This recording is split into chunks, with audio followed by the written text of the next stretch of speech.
What's happening, gang? How is everyone doing out there in the Watch YouTube verse today? Well, we've got Logan Hall is first of our 8 people in the door. Don't forget to hit that upvote button. Like the stream, we do appreciate that. Helps us with the algorithm. Lets me know that you enjoy at least a little bit of what's going on here. I don't know why anybody comes here at all, to be totally honest. It's a crappy stream.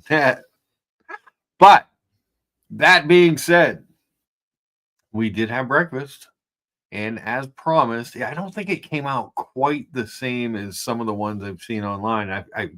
I actually followed along this Turkish woman's recipe for the menemen.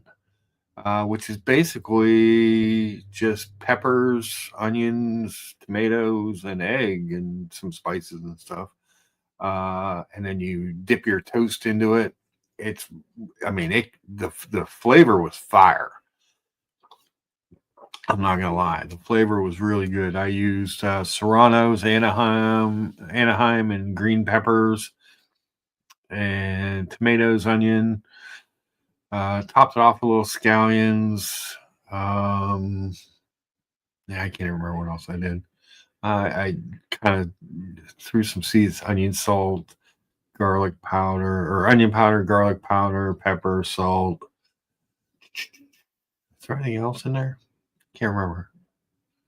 A little dash of paprika and a dash of cayenne. But it was good. It was really good.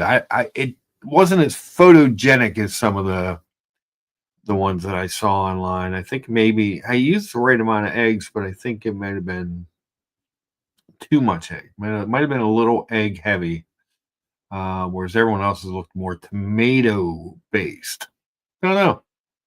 Hey, what can I do? I try and make a good looking breakfast for you guys. But it was, taste wise, it was fire. A little spicy for the morning, get you up and moving and motivated and wanting to go around and do stuff. But bon appetit, as the bowl says. What a delicious breakfast. And excuse me, we got 13 people watching. Appreciate you guys for tuning in. Boom, boom, boom. We're starting with our breakfast as usual. We got Logan Hall is the only one who wants to be identified in the chat. So there you go. But we do have 10 upvotes. 2 of those are me, so that means 8. So we need a few more upvotes. Hit the like button and upvote the stream. Treble says you recovered from yesterday's early start. Yeah, so I early and late yesterday because I hopped on the franchise club at night and I started my morning 6:30 in the morning with Thomas Burnett on the Escapement Show. Always nice to be a guest over there. And always fun to be invited. Mathis, what are you doing, buddy? How are you? Watch on Wood is listening whilst working. Very nice. And he reminded everyone that he was kind enough to hit the upvote button, which Mathis didn't. He probably hit the downvote. Mathis, did you downvote me?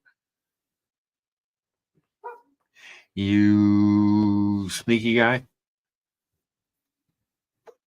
Mathis is the glue in a lot of ways for many of these streams. So remember that. Mathis, did you drive the DeLorean? Skip Interest says the escapement panel was good. Yeah, it was a little smaller this week. So Thomas always has a nice panel. It's normally JCB and Abdullah watches and Ben and those guys. But they weren't. A lot of them weren't there yesterday. JCB was on for a while. He had the robot guy, Carl. Guy does the robot watch winders. But Thomas always puts together a nice show and has a clear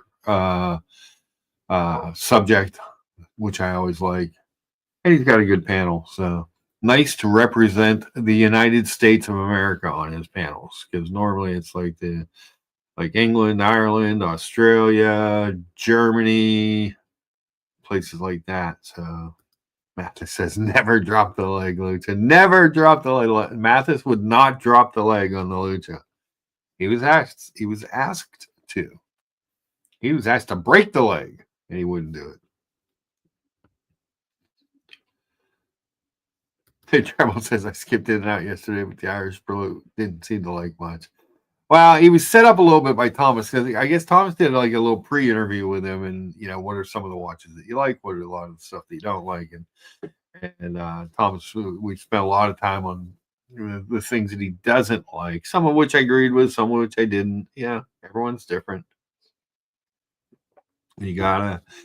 And one of the nice things in the watch hobby is normally you're just allowed to disagree and move on with your life.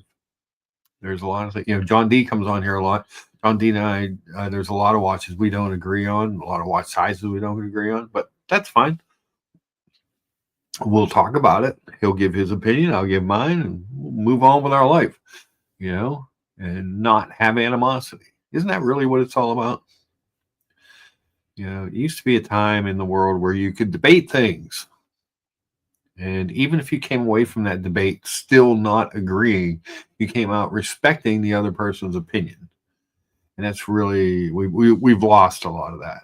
That's why everything is so polarized.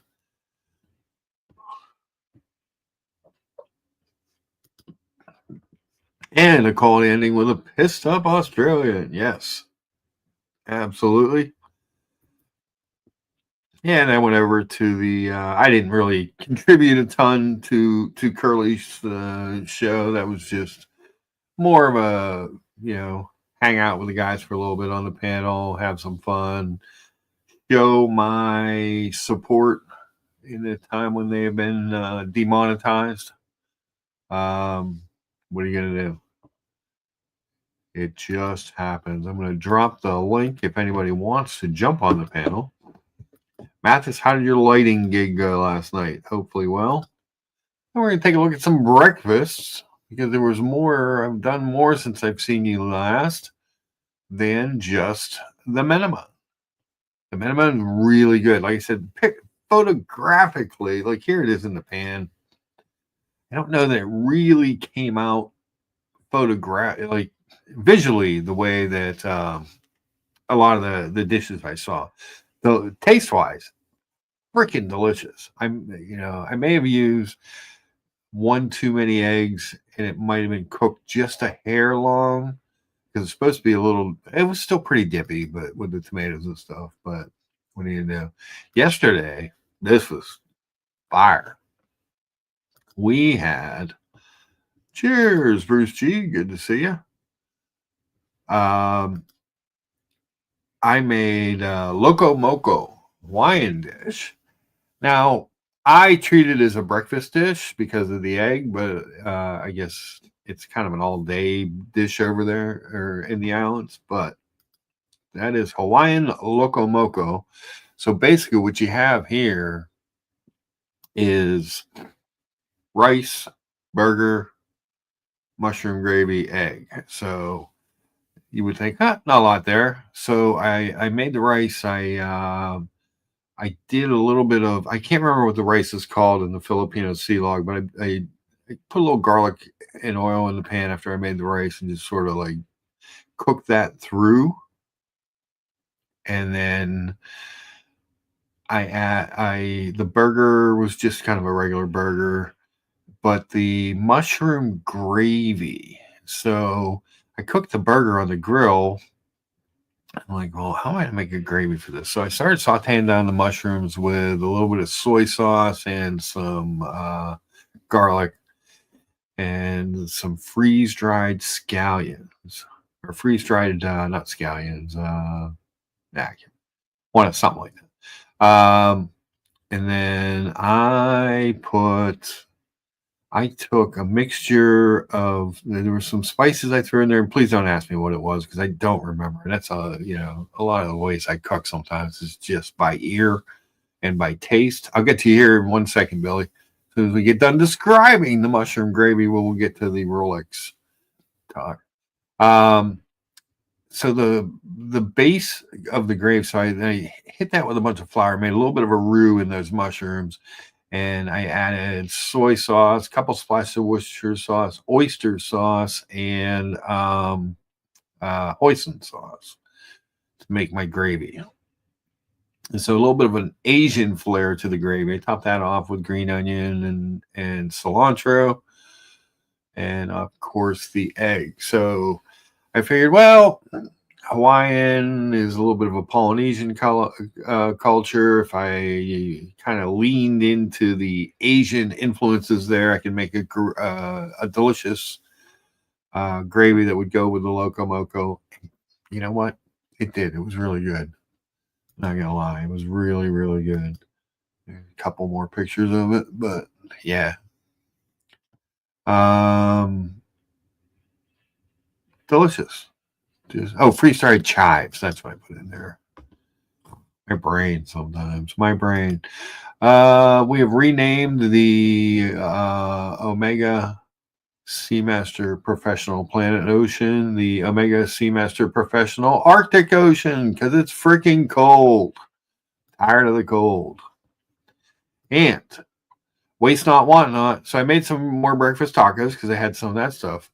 And then the Anaheim chilies that so you had to buy a bag of them. So you'll be seeing some Anaheim chilies and some stuff here coming up and some different things. But I had to buy a bag of those. So what I did was I roasted this off on the indoor grill, put it in a bowl, covered it with some plastic wrap for a couple minutes, and then peeled the skin peels right off there. And then I stuffed it with breadcrumbs and 4 different cheeses, 2 Mexican cheeses, some Gouda, and some cheddar, and hit that under the broiler for a couple minutes. And I had a stuffed Anaheim chili to go with my chorizo and egg breakfast tacos. That was a pretty clever way to use some of what I had. Not the best plating. The tacos fall apart. The cheese was falling off the side of the pepper, but you get the idea. You get the idea. I thought it was a good way to go about it. A good way to use one of the peppers, make something interesting. So the Anaheims aren't super spicy, but they do have really good flavor.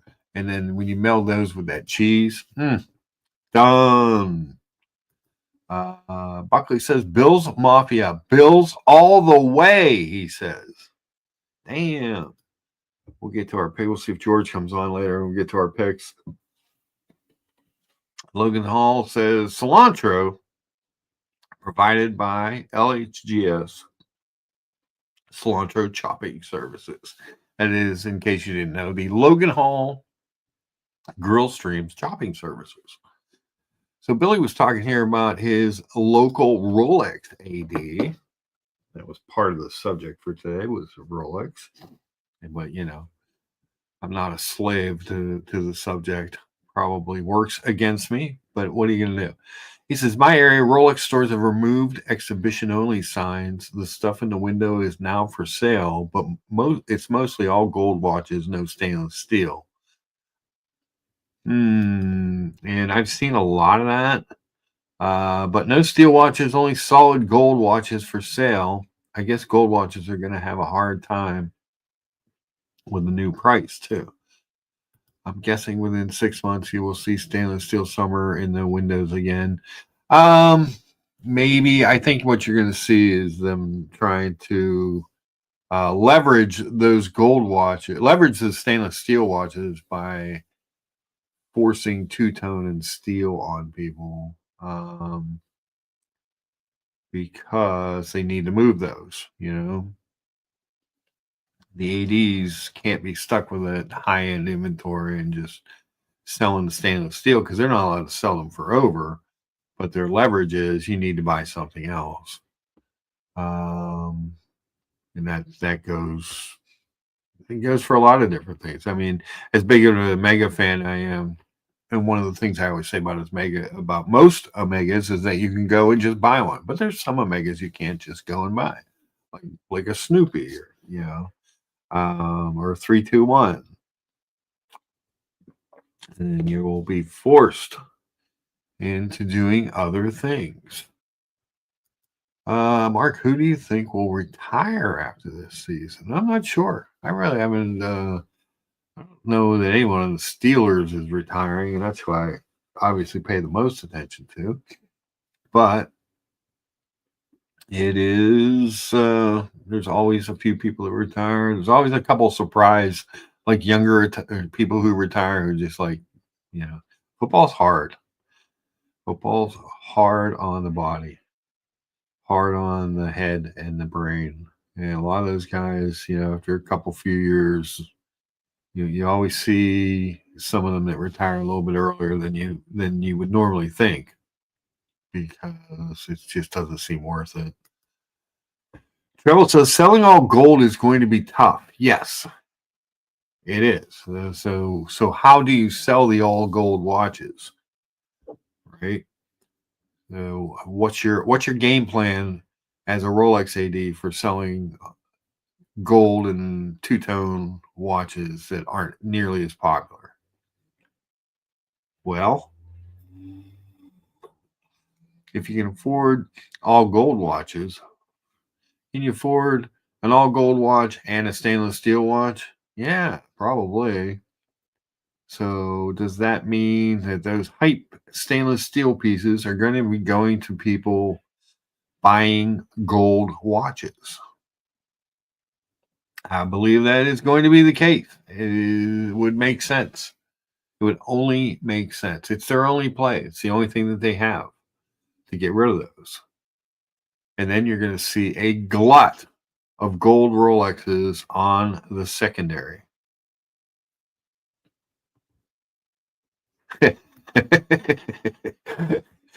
Buckley says that Tim also called. He wants his sunglasses back, and he said, if you're not giving them back, please flip them over and do it right. It's true. I always have them up here. It just makes me feel comfortable. I don't know what it is. Actually, what it is, I hate the way the hat looks like that. And then I'm doing a live stream, so it's hard to have the bill of the hat in the screen. I don't have any hair, so I hate showing that off. So I'm stuck. I'm stuck in these horrible fashion choices that I've made. So there it is. It's what you get.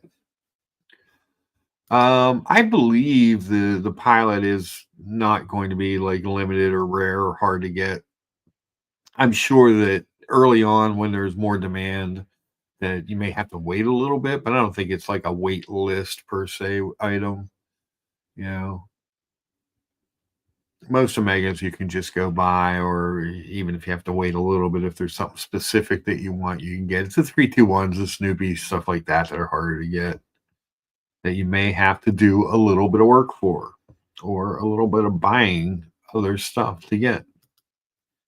I don't think people are going to buy the gold watches just to get stainless steel one anymore. Those days are gone. Gold watches are not holding value. Well, no, they're not. But it's the only move that they have. They're going to try. It's really their, or get you to buy something else from their store. But they're going to need to move those gold watches, and those are not going to be easy to move. You can't just slap them off onto the gray market anymore, because they're not going to be holding their value. You have certain watches that are still going to be hype and hold their value and stuff, and they're going to try and leverage those. It's the way. Tim Mosso's sunglasses were surgically removed from his head in 2016 out of long-term forehead concerns. Well, my hat and glasses are because not of long term, but of long forehead. I have a very long, like it goes way back, my forehead. Started losing my hair. And hey, what are you going to do? It happens. I'm not getting like hair plugs or anything, especially not now at my age, but even back in the day, it is what it is. Give me a hat, you know. Hopefully, we'll have some news on the job front this week. I'm hoping to hear back from a former employer when they get back into town. So, if you're a prayerful person, I do appreciate those. If you're a good thoughts person, I do appreciate those. If you're a vibe person, please, please. Me and my forehead go way back. Yes, we do. Go look at all less. Yes, we do. That's why I will not be getting a fade anytime soon. Billy, thank you very much. It would be awesome. It would be the best possible thing to happen, and so we're hoping for that. We're praying for that, and like I said, hopefully this week sometime we will have a little more of what's going on. Next week when we hear from you, we'll have a job. I appreciate that, Billy. I appreciate that. You'll land on your feet, Mark. Best of luck. Yeah, I'm a positive guy. We'll figure something out. It was just a bummer, like I said, the timing of everything. It's just understandable. I mean, everything was slow, and when you're a family-run business, you move the non-family members first, obviously, and you move on. Hopefully they're doing well. Haven't really checked, but hopefully they're doing. I don't have any ill will, but I don't think you get a lot out of that. There are a lot of people that they hold on to that stuff and they get all bitter, and I just don't think it does anything for you a long time. I don't think it does anything for you mentally. I don't think it does anything good for your health. I dropped a link if anybody wants to jump on, and I don't think it does anything for your karmically either. I mean, you can't walk around in a funk and a fog and a with hatred on your heart and anger and bitterness. Worst case scenario, I run out of money and sell all my watches or something. You know what I mean? All right, I'm still way ahead of a lot of people. I'm still very blessed.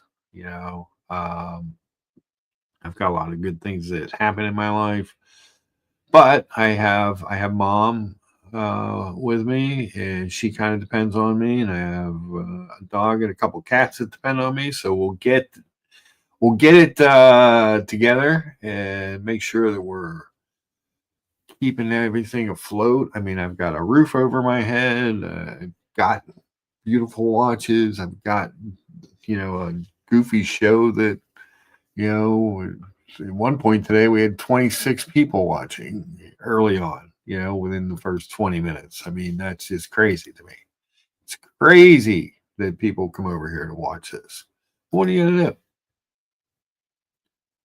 But we've also got Billy says you're a really nice person. You have a really good attitude. Most people won't have this attitude, but your attitude's it's wisdom and years. I think that's a lot of it. You have to you can't just fall into yourself. And I think a lot of people do that. They fall into their anger. That's what when you see these people that a lot of times they commit some of these crimes and stuff, they just implode on themselves. So you can't do that. You have to keep a positive attitude. You have to essentially count your blessings. Muhammad Ali says we love your Sunday morning show. Good warm up for the conference games later today. Yes. Hopefully George comes on and we get to pick some games today. But you have two very interesting matchups. You have the Arrowhead Invitational. 7th year in a row that Patrick Mahomes has been in the conference championship game. Is that what I read the other day or heard? And then with the Bills coming in, trying to exercise that demon, get that Chiefs monkey off their back. Then you have your Commanders led by a rookie going up against Philadelphia, led by a former Penn State legend Saquon Barkley. And the problem with Barkley is he's a guy who can just bust a big one at any time. So, but I think Jalen Hurts is hurt. So we shall see. We shall see what happens there.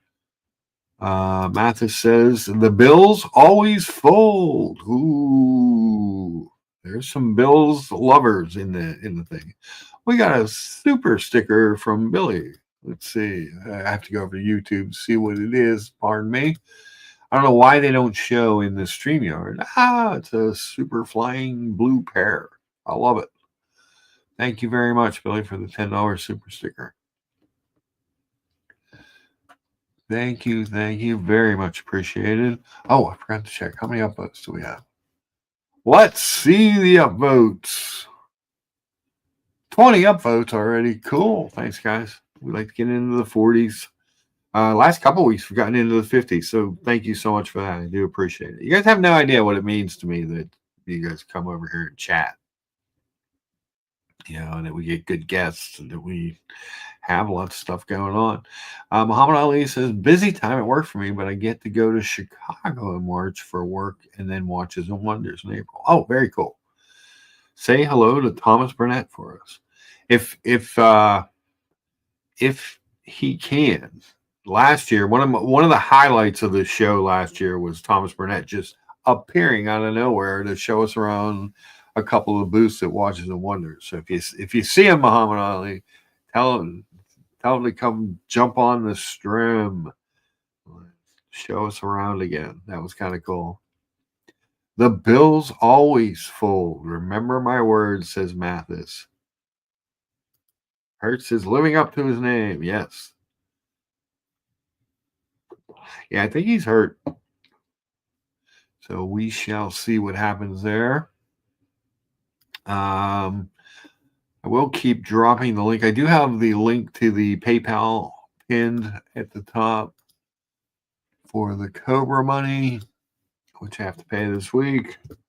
So if anybody wants to donate towards that, I do appreciate it. But remember, donation, nothing is required to be a part of the stream here. You guys are the show, and I appreciate you coming by. What else we do this week? Anything interesting? I think we showed the rest of that this week. Yeah, it looks like we did. I think the rest of it has been shown. But the breakfast this morning, like I said, I don't think it came out visually as good as what I had seen, but it was delicious. So that mix of those spicy and green peppers with the tomatoes, it's hard to beat that in general. And then the sprouted grain toast. I think I shared with you guys, I've been actually cooking my toast on my indoor grill instead of in the toaster lately. Seems to get a little bit of flavor, a little color to it. I like it. It's good. On the wrist, you might wonder what is on Lucha's wrist. Boom! The brand new recent release, the Aquaterra Turquoise. I can't tell you enough how much I like this watch. I've always said that if you had to have a one watch collection, Aquaterra would be very high on my list because it does do a lot. This one with the new bracelet is amazing. It is very presidential looking when it's on the wrist. The new micro adjust is pretty cool. And honestly, that dial and cameras do not really do it justice. But that Fume turquoise style 41 millimeter case is just really, really nice. It truly is a watch you can dress up or dress down. With 150 meters worth of water resistance, it really is a sport watch at its heart. But it's a dressy sports watch. And it's one of my favorites. There it is on the wrist. Boom. Beauty. And it's really light. This bracelet, like I said, when I first picked up one of the black ones, and maybe even one of the shades. I didn't really pay a lot of attention to the shades because they were too small for me at a 38. But I remember thinking, boy, did they cheapen this bracelet up? It feels really light. Now they rounded it, they made it lighter, they made it more comfortable. Is what they did, and then they added a little comfort setting. And it may not be the best thing ever. I really wish they would just go with a sport clasp. But if they're going to continue with the butterfly, at least I have some way to give it a little bit of adjustment when my wrist heats up. Because when your wrist heats up, it really can get the old bracelet anyway. And the old bracelet had longer, bigger links. So this one with the shorter, more rounded links and the comfort setting, and I've owned a few of these, is so much more comfortable. Turn off my phone. Than the old bracelet. I can't stress that enough. Just don't put beans on toast, Lucha, or you'll be banned for life. I did it before. I didn't get banned. I did make a traditional English breakfast before with the beans in the toast. I don't know if I put the beans on the toast in the picture, though. So maybe that's why Mathis didn't ban me from all colony-related channels. Muhammad Ali says that's a beautiful watch. Thank you, sir. Thank you for the super chat, and thank you so much for the compliment. I really like the watch. I'm a big Omega fan. Oh, geez, George. God, thank you, George. Your generosity is George. You're like a part of the show. You're like a big draw. People come to see us make football picks. I don't know what we're gonna do after the Super Bowl. But he says, good morning, Lucha, and all my friends in the chats. Hope you all are well. Sending some positive vibes this week. I appreciate that. More than any, thank you so much for the super chats, guys. I do appreciate them. But more than any super chats, some of my favorite things are knowing that there's people out there pulling for me, praying for me, wishing me good luck. Mathis said, had I put the beans on the toast, banned. He's dropping the leg at that point. That's the point of demarcation for Mathis. Beans on toast. But guys, you're good. It's literally, you guys are the best. I can't stress that enough. And I have a good time doing this. So we almost quit earlier in the year, and then some people talked me into coming back on it for a different show, and then that got twisted, and then you guys were like, but we like the Sunday show. So here we are, liking the Sunday show. We'll just continue with that. And so yesterday I felt like I did a world tour because I did the Escapement show with Thomas Burnett. If you guys aren't subscribed, you should. He always puts on a nice show. And Thomas is just such a lovely person in general. So, but those are always fun when I have time to do that.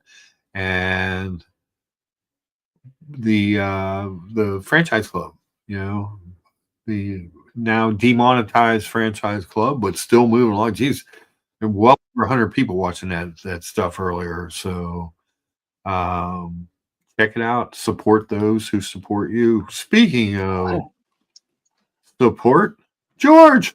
Hey, good morning, Mark. Good morning, everyone in the chats. Mateus, Treble, Logan Hall, Muhammad Ali, everyone else that I may have missed. Good morning. We got quite the crowd this morning. We got Treble. Always good. Yeah. So it's conference championship weekend, George. Oh boy. What's going on? Looking forward to it. Can't stay on long, Mark. I have to go to some family function this morning, but after that, I'm going to be sitting at home. I told my wife, don't bother me, don't disturb me, don't talk to me. Leave me alone. Yes. Football. Yes. I love it. Yeah. I love it. Treble says that he will have beans without toast, sadly, later. And then Jonathan Coyle Higgins says brigade moments. Okay. George, do you want to get right into the football picks? Let's go straight into it. All right. So we don't have a lot of time. This is everyone's favorite segment to see how wrong George and Mark can be. Yep. And I have a warning for Mateus. I'm planning a trip to Miami, Oh, and Mateus, you don't know what a good time is until I show up. Wait until I show up in South Beach. look at that. It'll make Vegas look like preschool. Matthias says you're an animal. Johnny, I Johnny, have heard I have heard from multiple sources that Mateus is one hell of a host. yes. I have heard that as well. I've seen it because he's live, he's live streaming Gonzo and stuff. So Hmm. Mathis And is he's the glue. he is. That's what I've heard. Treble says 8 p.m. for me tonight for the first game. I shall make an effort to watch supporting Buffalo. Well, we might as well just start with that one. All right, so you want to start with the late game, the Bills at the Sure. Chiefs. The So Bills at the fighting, or as I call it, the fighting double crowns. the Fighting Double Crowns, Yes. the Arrowhead Invitational, because it seems like the Chiefs are always in the championship game. Mm-hmm. It's Chiefs -2. Oh, Chiefs and the points. You're taking the Chiefs and the points. Yep. Athos has told us that the Bills are going to fold. Yeah. Luckily, there's not be in trouble. Well, let's just think of it this way, Mark. If Mark Andrews wasn't a double agent and didn't fumble and drop a 2-point conversion, would we be having this conversation at the Bills this week? Yeah. Oh no. Yeah. There But you go. the Chiefs have had a number of those games, not last week so much, but they've had a number of games this year where they won late on odd circumstances too. Crazy stuff. Yeah, just crazy. What scares me is there's been a lot of 1-point games. Right. Looking at that 2 points going, well, is that enough points? But it's only 2 points. They're at home. They're 15-2. They're going for a three-peat. Patrick Mahomes may be on the cusp of, like, if he wins 3 in a row, he's in the GOAT conversation. That's legendary. And he's just good. He's just so good. And you know what the thing is about Mahomes? It's just like he's likable. Yeah. He's likable. I think he's a pretty class guy. He doesn't seem to do anything stupid off the field. He's very grounded. And, how can you root for a guy like, how can you not root for a guy like that? Not saying that Josh Allen isn't, but just, No, but what really, I think what it comes down to, I think the quarterbacks in this game are almost a wash because Allen had an amazing season. He had a much better season, really, I think, than Mahomes in a lot of ways. But I think it comes down to Andy Reid versus Sean McDermott, and I trust Andy Reid more. Yeah, me too. I would take Andy Reid any day of the week, and I would take Mahomes any day of the week. So If you just seriously, Mark, if you had to have an 80 or 90-yard touchdown to win the game, would you pick Mahomes and Reid, or would you pick Josh Allen and what's his name, the guy from Buffalo? yeah, you know what I'm saying. That's no brainer. McDermott and Allen. Yeah, Yeah. I think, I'm taking the Chiefs at home. If they were playing in Buffalo and it was a 2-point line, I might actually take Buffalo. But on the road, I mean, Kansas City's a loud stadium, big fan base, and they're on the cusp of history. Yeah. They're really looking to be the first three-peat team. So, yeah, I'm going to take this. I will agree with Buckley on this. I do think if the Bills win today, they probably will win the whole thing. So this is their Super Bowl right here, right now. So Buckley is officially part of the Bills Mafia, and he does say Bills win today, they win the whole thing. Yeah, I agree. If they win today, I like them to win the whole thing. Treble says, I don't want Kansas City to win again, which is strange coming from someone whose team has won the English League for the last 4 years. There you go. People do. There is people who get tired of the same team winning, but geez, oh Pete, right? I remember because I was a huge Laker fan. So, in the 80s and then with Kobe and Shaq, when they were doing their back to back to back yeah, and all this, and, it was I was, pretty hate, a lot of hate. yeah, And they, I and they tell you, all, and they all said the same thing too. Oh, the referees are against them and yep, this and that, are against the Lake, or with the Lakers and against the, the teams that they're playing. They get all the calls. yep. Well, here I was, a Steeler fan when they went back to back twice in 6 years. Speaking of which, I believe today is Kobe Bryant's fifth passing today. Is that today? That I was think so. Oh my gosh, horrible. I remember one time I was getting my gas filled, and I ran in. We saw Kobe Bryant actually filling up his car, his oh, Ferrari, and nice. he was like talking to people, uh, just convening and just a nice guy. Yeah. No, it's a shame. It's Yeah, horrible. tragic, very, very, very tragic Yeah, scenario. yeah. But all right, so we're both taking the Chiefs. Now, this is interesting. The Commanders at the Eagles. This will be the Oh. time they play this year. Do you know, before we leave the Bills Chiefs Uh, game, do you know what the weather forecast is for Kansas City? Is there any snow or anything there? Like 33 degrees and partly cloudy is what it's showing Okay. on. All right. So pretty much neutral. Yeah, Nothing. So who did you get? You got the Chiefs in the points or you got the Bills in the points? I got the Chiefs in the points. Chiefs. Okay. Too. I just think at home, and with everything that's on the line, Yeah. okay, that's what my gut is telling me. Yeah. Now we've got the Commanders at the Eagles for the third time this year. These are NFC East rivals. And one last thing, I always think McDermott will just find something to screw it up. He'll do something to screw it all up, There'll be like an asinine play call. It'd be like 4th and 4, and he'll go for it, and it'll be like mucked up, and instead of kicking and getting the points, something something Something screwball. crazy is happening, you say. Yeah, yeah. So the Eagles hosting the Commanders. I always want to say Redskins. I can't. Me too. It's just force of habit. So they split the season series. So Hmm. Washington won 36-33 at home. And where was the other game? Hold on. Oh, they lost 26-18 at Philadelphia earlier in the year. What's the Uh, line on this one? this is a 6-point game. So you have Philadelphia -6.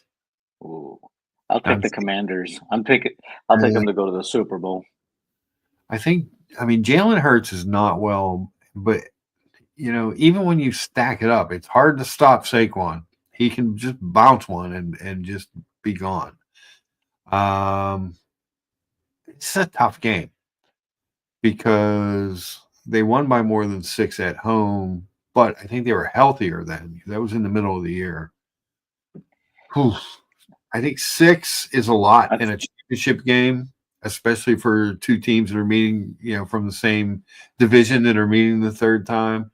So I think I'm going to take the Commanders in the points. I don't know that they win the game. And you remember last week Commanders versus Lions, right? Oh yeah, You remember the point spread on that one? yep, Yeah. Here's what the Rams really like killed Jalen Hurts. yeah, Snapped him like a twig on a he can't I don't think he's going to be running around. I can tell you that.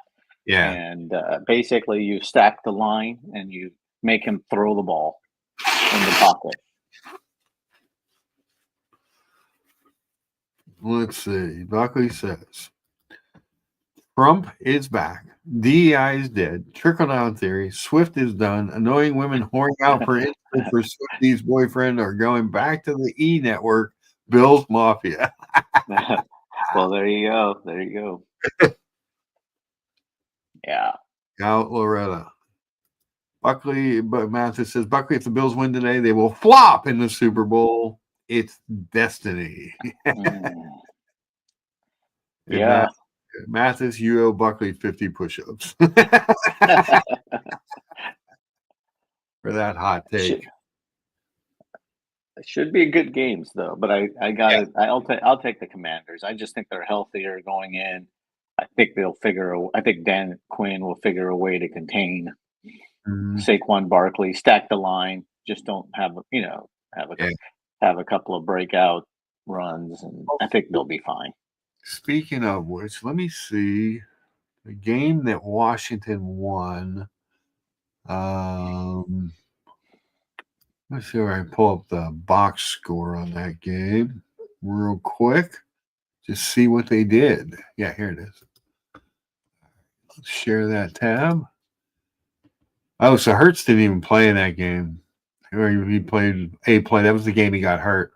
So Kenny Pickett played. So Jaden Daniels, 24, 39, 258, 1 sack, 2 interceptions, but a 99.1 rating because he had 5 touchdowns. But Saquon went off 29 carries, 150 yards. Yeah, see, you just got to stop them. That's it. Easier said than done, right? Yep. Let's see what the other game was. I can see that. We can see what watches you were looking at, Mark. Come on, can we please stop the nonsense?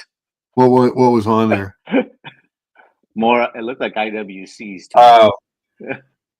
Well, a lot of times, especially on this computer, it's whatever we were looking at on the show, because I don't use this computer. I use my laptop more than anything. So let's see what happened in the loss to the Eagles.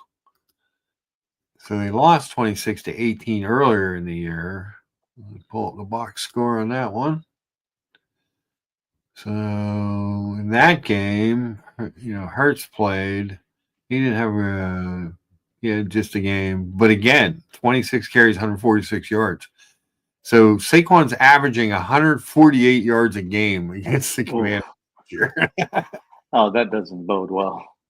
That's bad. Yeah. You would hope they've watched some tape of the Rams. But he still busted one against the Rams. Yeah. I think he busted 2. I think he busted 2 against the Rams. Yeah, he did bust it. Yeah. And that's the thing with him. You can keep him in check for a little while, but he's always a threat. And I remember him at Penn State. He'd run for 2, he'd run for 3, might run for 5 or 10. A lot of these short runs, and then boom, an 85-yard run just out of nowhere.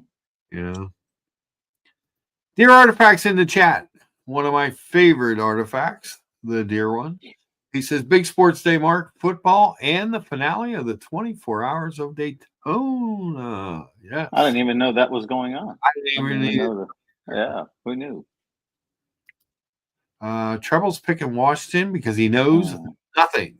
There you go. Logan Hall says, showing an IWC tab is just as embarrassing. Oh, man. What was up on somebody's link yesterday on the franchise? Some weird fascist dictator weirdness. Boy. So Super Bowl, what do we got? We got Commanders, Chiefs. Commanders, Chiefs is what we're picking. But no, you said that they may cover the spread but still lose, right? So you said the Eagles maybe? Yeah. I'm strictly on the points in that game. Right. It's a toss-up who I think is going to win. If Jalen Hurts was healthy, I would be more emphatic with picking the Eagles. Right. But if something happens and Kenny Pickett comes in, not good for anybody. Yeah. I have some wild rumors for you. Oh, what's that? I've heard through the grapevine that the Rams might be signing Justin Fields. Oh, And the rumor is that there's a 50-50 shot that Stafford might retire. uh-huh. Interesting. Probably probably going to sign like a 1 year, $15 million deal or something with the Rams, like a prove it deal. Yeah. And yeah, put 1 year with McVay and see what happens. Yeah. I like Justin Fields a lot. He's a good kid. He's got a lot. He's got so much potential. And you can see that, but then just something he really needs someone, he needs to be with a team like the Rams that can Yeah, teach him some better decision making, I think. yeah. Or make the plays a lot more simple. Yeah. Don't make it complicated. You know, it should be interesting because I remember like back in the '80s, the Rams when they had Eric Dickerson, they had Jim Everett, Pat Hayden, and Everett was decent but inconsistent at best. Yeah. And they would just run the ball like 30 times a game, and then try the offense not to cause too much turnovers and et cetera, Right. et cetera. So we'll see. Father Artifact is in the Florida Crew territory wearing his colony pin.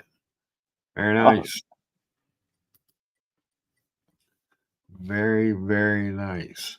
it's a I have, nice it's a nice 17-degree day here right now. So Jesus. it's supposedly getting into the 30s today, so I'll be happy with Mm, that. It's been frigid here, just yeah, horrible. Hate it. Hate it. yeah, me Hate it. too. At least we have some sun. At least it's not cloudy. It's a Yeah, we've bitter. had sun here the last couple of days, which is Right, nice. You got your little vitamin D on the face. right. So, anyways, those are our picks. So we got the Chiefs against. You have Chiefs against the Eagles in the Super Bowl, correct, Mark? Well, I have the Chiefs against because I picked the points, Mm-hmm. so I'm not sure who they're going up against. I think it would be a cool story if Jaden, as a rookie, made it to the Super Bowl. Oh yeah, I just think that's that guy. I liked him coming out of college. He seemed a little slight of frame, if you yeah, will, a little skinny, but man, I liked him coming out of college, and he has been the real deal this year. sure has. Who'd have thought? I didn't think he was that good when he was at Arizona State. He didn't Yeah, look like he could throw a ball 10 yards straight. Who knew? who You know. knew? Can I tell you something real crazy? Real Yes, crazy. You've heard of Carson Beck, right? The quarterback from the yeah. University of Georgia. Georgia that's going to Miami or whatever. Yeah, did you see how much he's getting? Was it 4 million? Yes. So in essence, he's getting paid more than Brock Purdy has.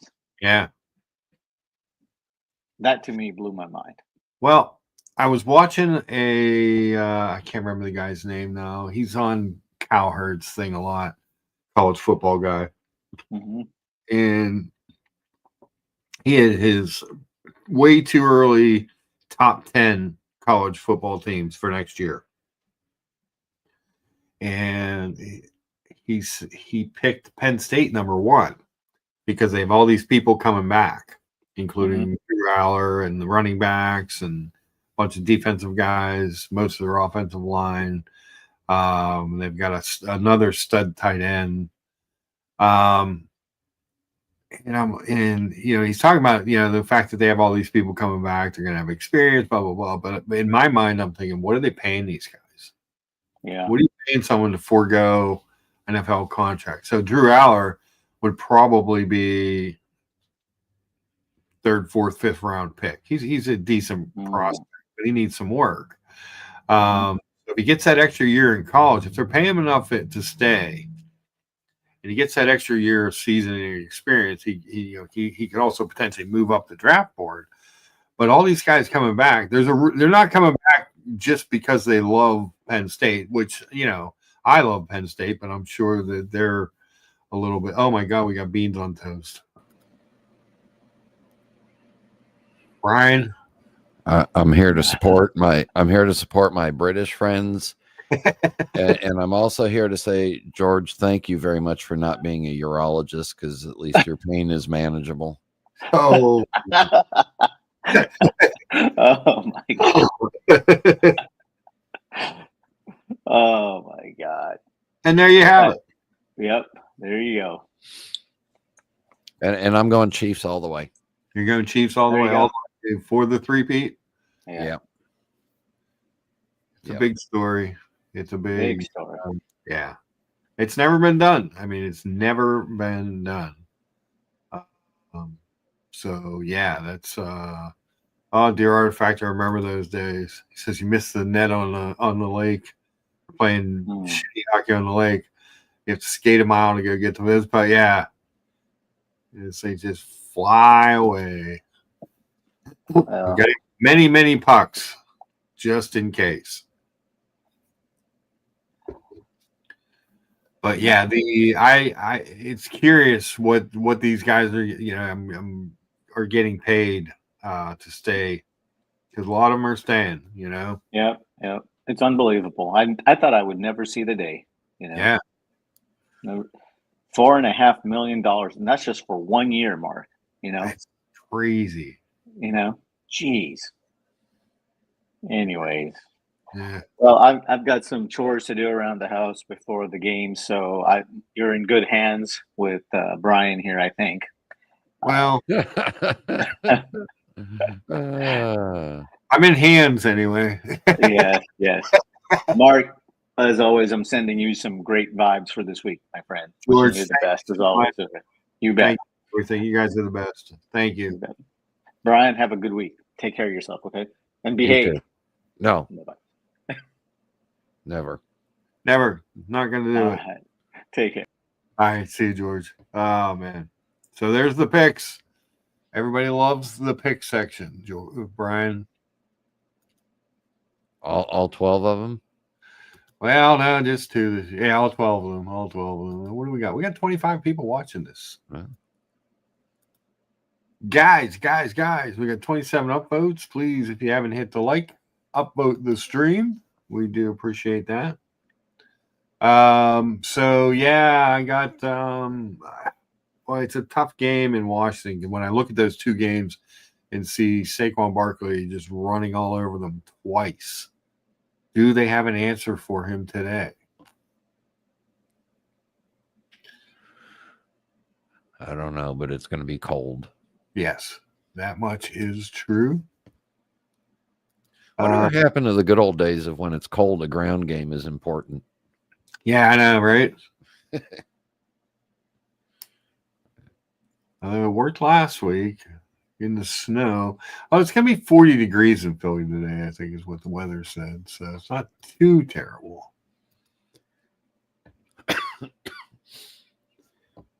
I know it's not fair, but today's high is supposed to be almost 70 and sunny. So, oh man, we can all start hating Brian now. Yeah, that just is ridiculous, Brian. When we're all having Arctic frosts, I renamed my watches the Aqua Tundra and the Arctic Ocean. It's been so cold here. that I decided that. Well, first of all, I'd like to, in the terminology that all you young kids will understand of Facebook, I would like to mark myself safe from another week of not buying a watch. Oh, you did not buy watches, so you did not buy a Mont Blanc. I did not. I have not pulled the trigger. Ah, I am trigger pullless. damn. Yeah. What do you think of salmon dial watches, Brian? Oh, I love them. Oh, There's a monochrome article that says 5 salmon watches to satisfy your horological appetite. oh, that Chopard annual calendar. Oh, or perpetual. Oh. So that's the LU Chopard, which seem to be nicer, dressier pieces. So in the world of Chopard, which started out as a watch company and then added jewelry, and then the jewelry became more popular. Um, the LUCU line indicates the in-house haute horology movement. That's great. I think you told me this before. Yes, and LUC stands for Louis Ulysse Chopard. Ooh, that's a mouthful, but that's a beautiful watch. Look at that dial. Yeah. And then there are other lines. The other Chopard stuff is movements based from other, from suppliers. So the watch head on the cover is the Lunar One, LUC Lunar One, and it is stunning salmon dial. The work on that dial is truly amazing. That the counter on the left, the AM PM and the day, just the work on that sub dial alone is amazing, without even taking into effect the rest of what's going on there. And this is the newer version of it, where the leap year indicator is inside the full center of the dial of the months. Okay. Previously, they did one where it was the leap year indicator was part of the February, March, kind of covered that up. Okay. Yeah, look at that movement. Look at that thing. It's so pretty. And the movement is with that micro rotor. Yeah.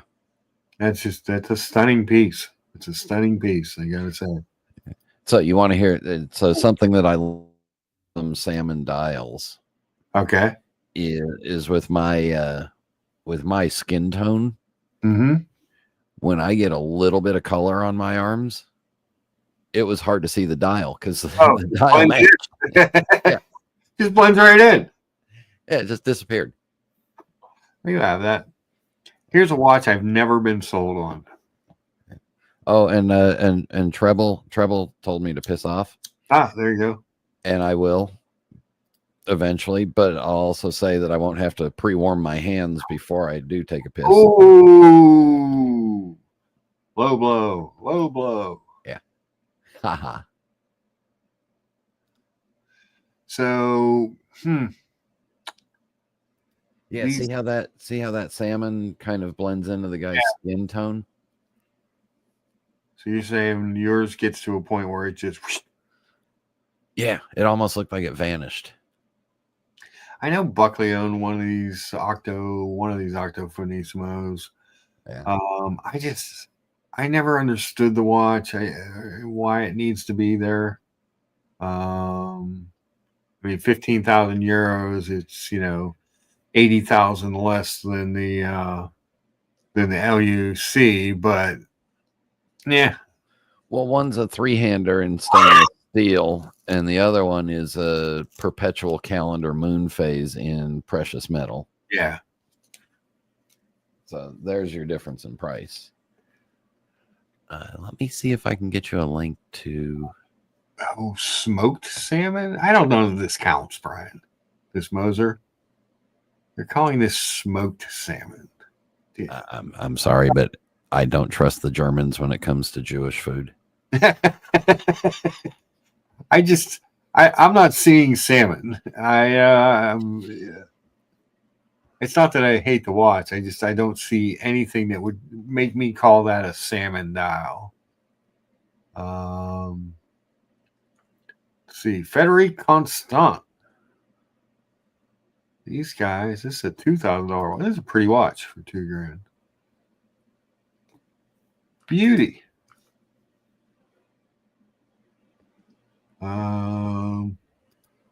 Anthony says, I have some salmon dials. I love them. Yeah, salmon dial watches are really pretty. And Bulgari is a no. Nah. I like Moser, salmon or not. I don't hate the Moser. I wouldn't put that on. If I was making a list of salmon dial watches, I would never think to put that one on there because I just don't think it looks very salmony.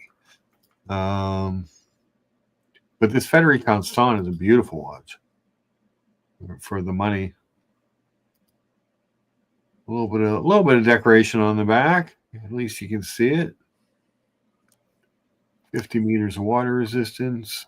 It's just a nice little dress watch, but Frederic Constant does some very nice stuff in their price point.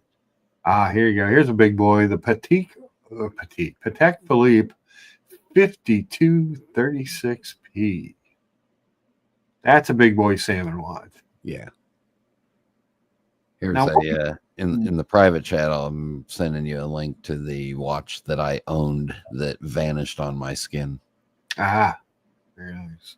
But yes, the Patek's salmon dials are probably some of the prettiest in the business. Yeah, I would imagine. Yeah. I don't even know that this is the prettiest version that they have. There's some that you see that are even better. The only thing I'm not always crazy about is the date all crammed together at the top. So what I don't like about this watch compared to the other perpetual calendar that they do with the salmon, is because they made it an inline date, which is rare and hard to do. Yeah. Because they did that, they trimmed down the hands to where they just look like little sticks. Yeah. And I like the hands, the needle hands on the other one, and I can't remember the number, but it's the same. I know the one you're talking about because that's the one I think of when I think of the Patek salmon dial. And the hands are a big part of what makes that. And the dial itself, it's got a little. Yeah. And I'm going to look at the hands a lot more than I'm going to look at the inline novelty. Yeah. But we're going to pull up your. Oh, yes.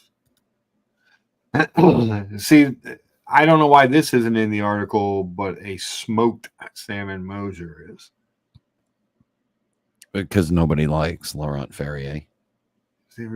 Beautiful. Not hype enough. Not hype enough. Enough hype. That's a beautiful dial. Laurent Ferrier in the high end. In the high end watchmaking, Laurent Ferrier is basically the beans on toast. The beans on toast of high end watchmaking. There, you heard it here first, folks. Fantastic, but nobody gets excited over it. Yeah, but that's a beautiful watch. But that you can tell even not on someone's wrist, the flesh tone that I can see why that would disappear on your wrist. Nancy says that Laurent is tight. It is beauty watch. I know George, one of his favorite watches is Laurent Ferrier. Do I have that was pandemic. Let me see if I have a picture that I can send you of that on my wrist. Yeah. That's not a great picture of it on someone's wrist, but you can see where the blend. You'd rather have a picture with more wrist, but you can see where the blend is. It has a lot of flesh tone to the salmon dial. Yeah, see, I didn't. Of all my personal watch pictures that I've kept, I didn't keep one of that on my wrist because couldn't tell where the wrist ended and the watch started. Couldn't get a good angle of it. It just looked. Now, Brian, I'm going to ask you this. What do you think of the arrow hour hand, but not minute hand on this one? Oh no, the hands are beautiful on this. It's beautiful on this one. Yeah, because the hour hand is slightly, or the minute hand is slightly sculpted. Mm-hmm. So it slightly resembles the spade. Yeah. See, I love these. I love the dial on this. I love the hands. Like George says, are we talking about Laurent Ferrier? Absolutely love Laurent Ferrier. Yeah, I believe that's one of the ones when we've had the discussions on stuff you can move on from and not, that George has said, I'll always keep that. It's just a beautiful, it's a very simple, but very elegant and very well put together piece. Yeah. Just fantastic stuff. And Mathis reminds us, beans and toast sucks, Brian. You're going to make your bread soggy, or your breast, he wrote. I'm not sure where he's putting his beans. And it's going to fall right through. Mathis would love beans on toast if his next sugar mama told him to. Oh, we got Goldfinger in the chat. Good to see you, Goldfinger. Yeah, I can believe that. So, is the color the reason? Was that the real reason that you moved on from this, Brian? Well, that and the complete lack of water resistance and just the amount of wrist time it was getting.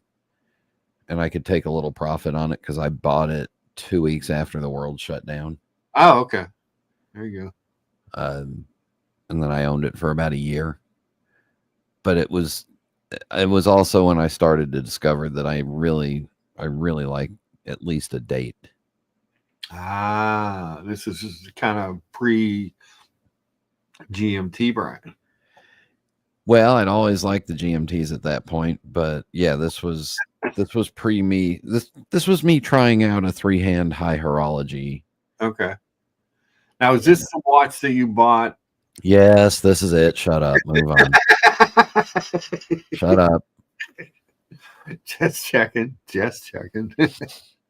want to make sure I have the timeline correct, Yeah. I two beautiful watches. Like I said, very simple, very elegant. I love their hands.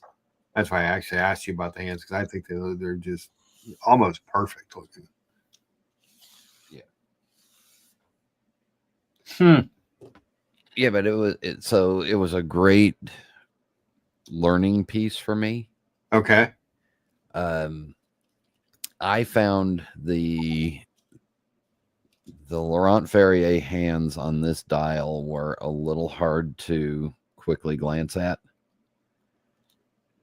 and take notice of. Mm-hmm.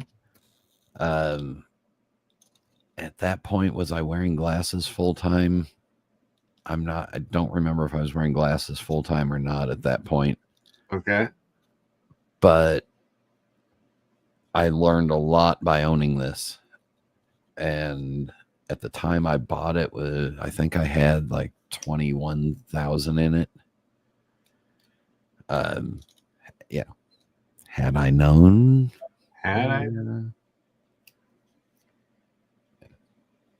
But I don't regret buying. I do regret buying it because of what the Chronomet Sovereign did, which was, $3,000 more CQ, you asshole.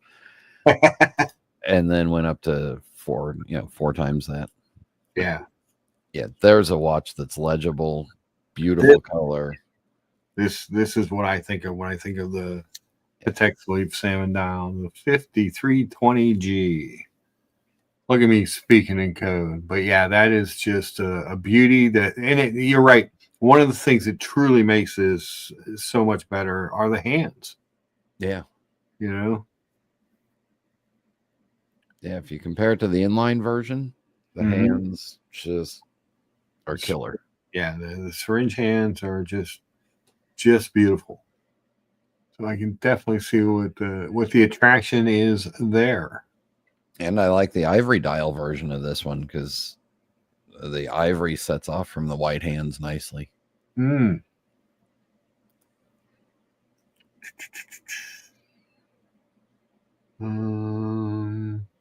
Must be, maybe it's in there.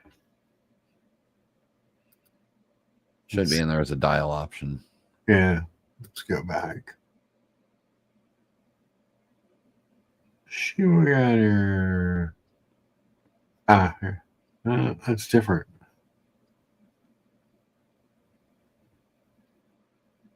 Doesn't give me that choice. I hate watch websites. Watch manufacturers' websites are the worst. Maybe the ivory dial is not available anymore. Because it's they have the 5327, which is different.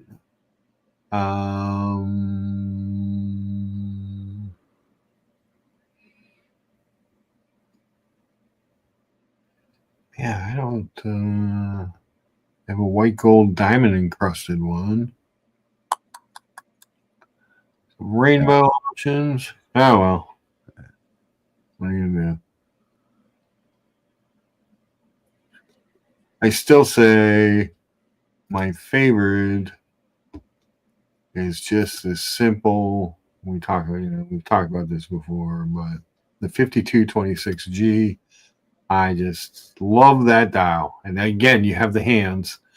You have the simplicity of the three-hander with the date, the beautiful movement. I just think it's just a gorgeous watch. I don't know if it's worth the money, but it is pretty. It is pretty. And again, I'm kind of eyeballing the annual calendar travel time version of that for somewhere down the road if it comes down in price. That's beautiful too. When I look at them, I'm like, well, if I'm not going to spend that kind of money, where is that watch? That's is it a 5326? I believe is that watch. Yeah, Mark is starting to call out. I know, it's terrible. Well, you know why you can do that? Well, why is that, Brian? Because Patek, they're 4 digits and a metal code, and then some little extensions that nobody remembers. Omega, it's longer than the national debt. Well, that's why they have names. Yeah. I think the Omega reference numbers are, how badly are we going to screw the person that buys it? Oh, stop it. Happy Sunday.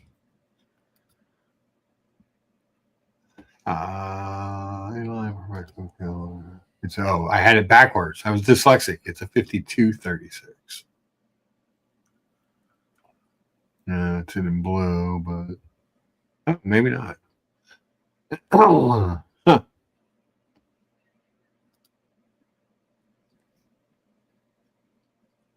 Would it be grand complications or complications?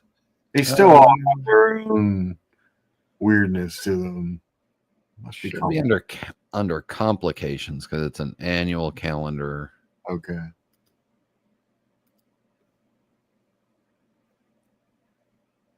Or it might be in Calatrava. Here it is. Here it is. 5326G. Beautiful watch. Yeah.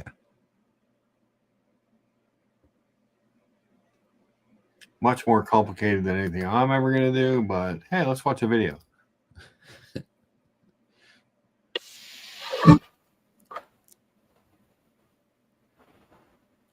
I could do without the music. That's good. We can't hear the music anyway. Oh, there you go. I shut it off. I love the case. I love the hands. I love the dial. I said I prefer the three-hander myself, but if you like the complications, this is a stunning piece in general.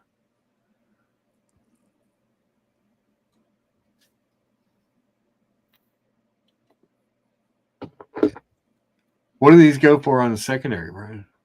I've seen them as low as like 68 to 72. Okay. I mean, they're not coming down dramatically, but they are coming down. And the other thing I kind of like about this one versus the three-hander is this one's 11 millimeters thick, so it's got a little more wrist presence. Yeah.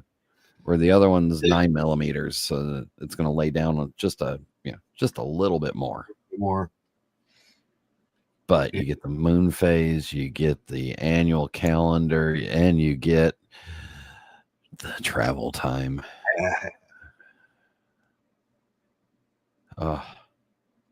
All the things you love. Yeah. Which the travel time is really just kind of ridiculous, but because you can do dateline jumping with it, but it's a lot more difficult than with a GMT. Get strap options. Yep. And I'm just a big fan of this case side. I just think it looks amazing. Yep.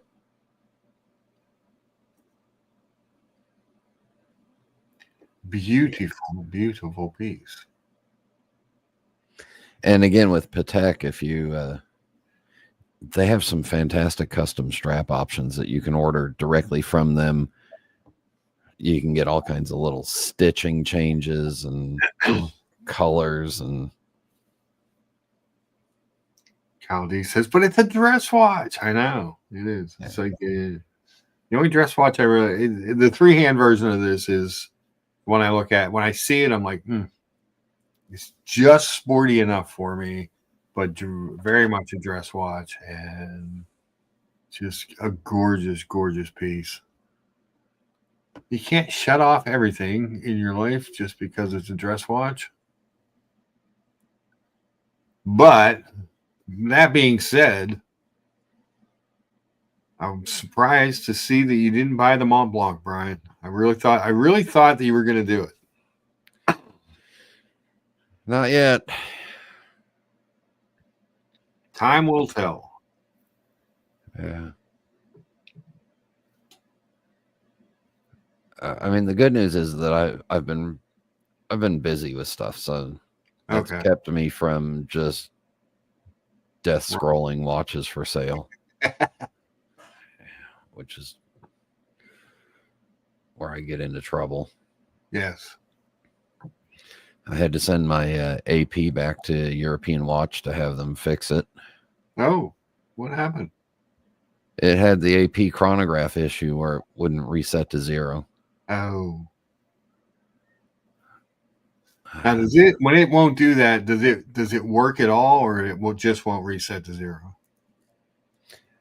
No, it works, but it won't reset to 0, and it won't start counting at 0 anymore. Not good. And it was affecting the. I could see it in the minute registry, so all my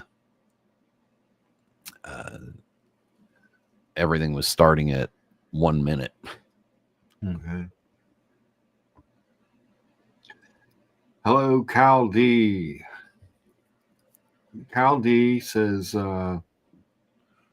you're part of everyone else. You and I, we're not even worthy of being named by Cal D, Brian. I'm okay with that. You're all right with that? All right, Yeah. me too. Me too. Check out Cal D's YouTube channel if you want. If you're curious about wine and whiskey and bourbon and watches, good stuff. Check him out. Check it out. How many ways to mix Canadian Club? Yes. Yeah. Watch on Wood wants to know what's the cost of repairing the AP chrono if it's outside warranty.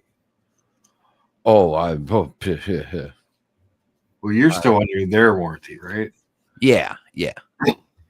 And I wouldn't send it back to AP. I've got a. Turns out moving here, I've found a really good watch repair company. Oh, that's right. You said that a couple weeks ago. And the owner of it, his daughter worked for AP for years. Okay. And her husband worked for AP for years.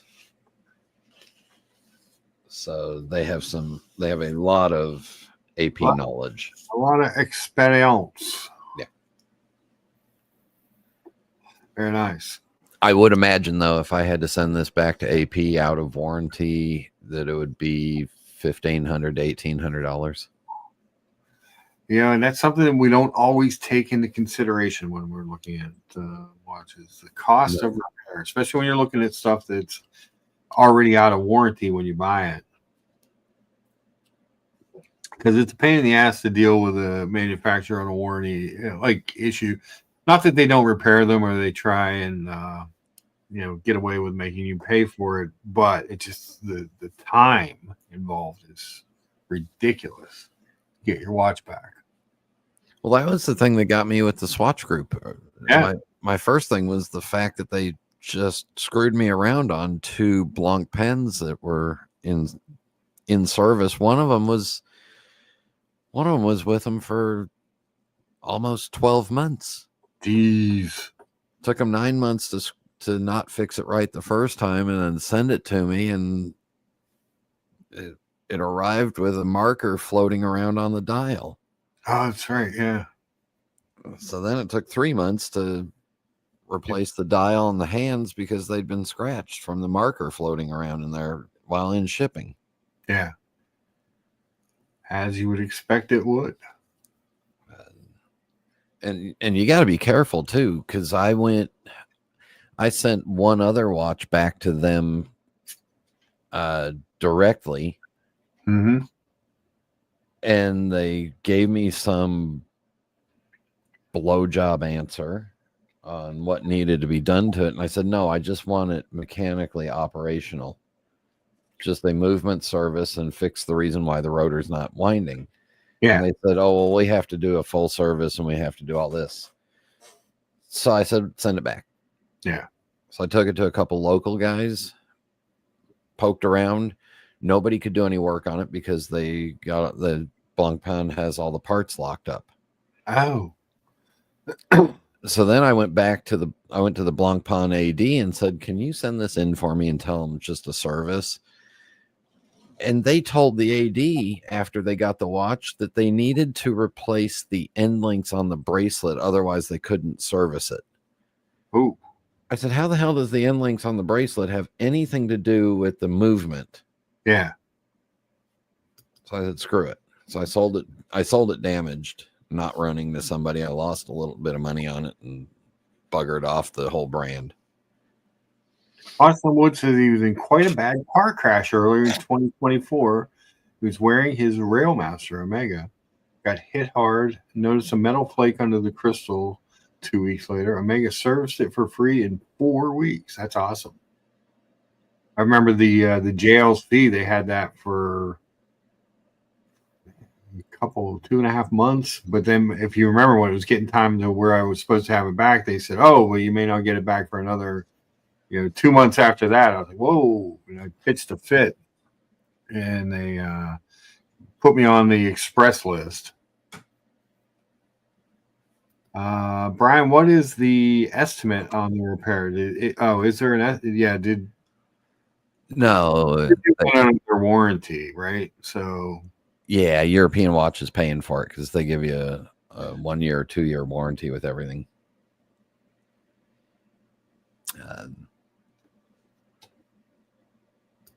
And since they couldn't fix it in house, they're sending it to AP directly. Oh, okay. So I won't see the cost at all. No. How long do you think before you get the watch back? Well, I'm hoping it's not cold weather again when it comes back. Mm. And so here's the side. The real side problem is that if I was an AP direct customer and I sent it back to AP, then they would probably escalate. They'd probably push me further than European Watch, a secondary market dealer. Got it. Sending a watch in for repair. Watson Wood says, I'll be honest, stuff like what Brian is talking about, replacing end links to fix the movement, is what does my head in with companies. It's BS. Yeah. Mr. Ghost is in the chat. Welcome, Mr. Ghost. He says, I told you, Brian, AP chrono is a big no-no. In-house chronographs and FPGA movement are not reliable at all. Get the 3-hander 15300. Got a very reliable movement. Best Royal Oak, along with the 16202. I like the way the chronograph looks. Sorry. I am probably not in a permanent. My current mood is that if I buy a watch, it has to have something that I can engage with on it. Okay. Whether it be a GMT bezel or a chronograph, it needs something that I can do with. All right. I'm just not finding three-handers where, exciting. I need something to engage with the watch. He says you need one of these. Yeah. Okay. So does that mean if it had like let's say a helium escape valve that you could fiddle with, would that? No, because I have no helium to escape.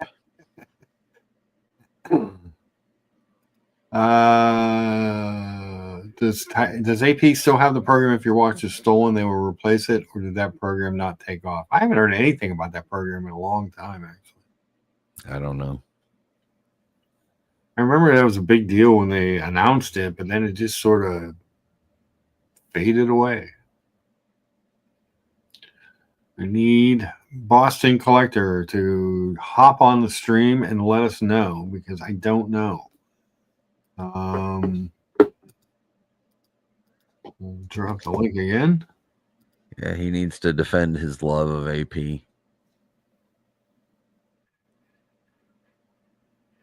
Someone says you just love luxury fidget spinners, Brian, don't you?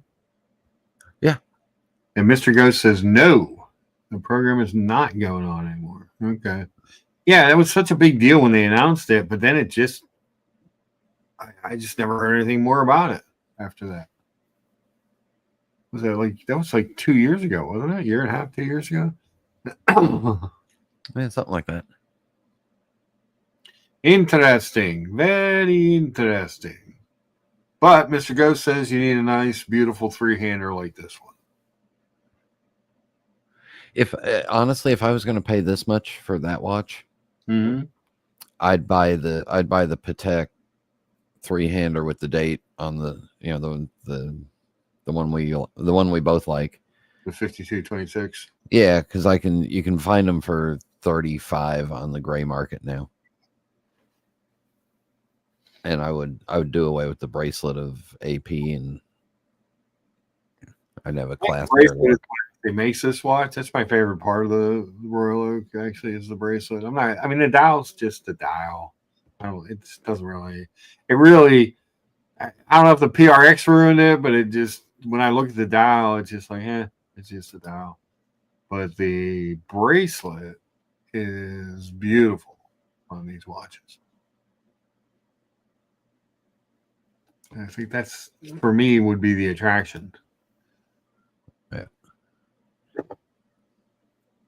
But I can always buy the Maurice Lacroix version that has a similar bracelet and just be happy with that, I guess. And just shorten the name and call it the Marc Lacroix. We could lengthen the name and call it the Marielle Lemieux. You know what Lemieux means, right? No. The best. Whoa. Yeah. What an ego. Seriously. Apropos.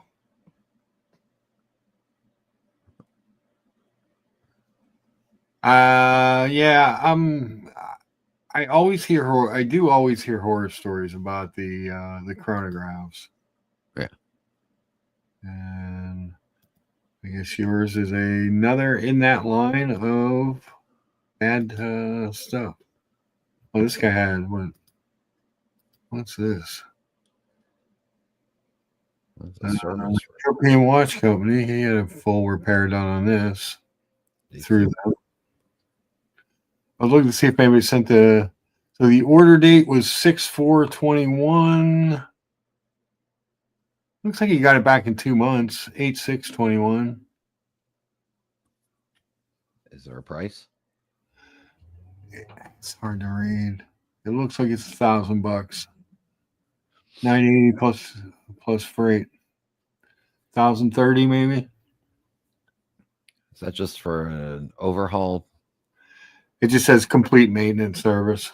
Yeah. $1,000 to get that thing serviced. So keep that in mind, boys and girls.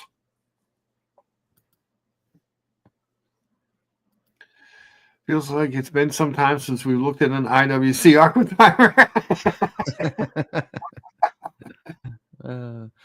Is George still in the chat? I don't want to upset him too much, but I do love myself an IWC aqua timer. I just think it's a good looking watch, Brian. How can you like the aqua timer and at the same time like the Patek with only one knob? Because this really only has one knob. That's the part you guys mistake. Everybody thinks that's a helium escape valve or something on the other side. That's just this thing on the let me pull it up here. This thing on the left of the watch is just the housing for that. I forget what they call that system, where because it's the internal rotating bezel, but you ratchet the outside of the bezel to do it. Let's see if they have the name of it on here.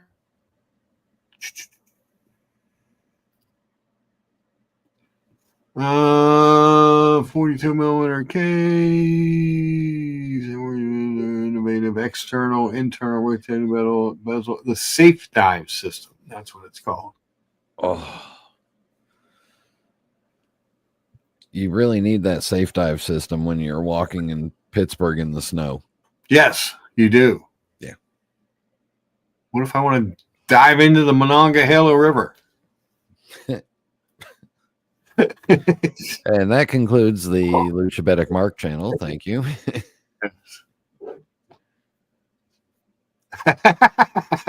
George, I knew it only for a minute, and here we go. George, I tried. We were talking about Laurent Ferrier. We were talking about AP. We were talking about Patek, and then Watches on Wood, the devil that instigates everything, including that stupid Mont Blanc that I like now.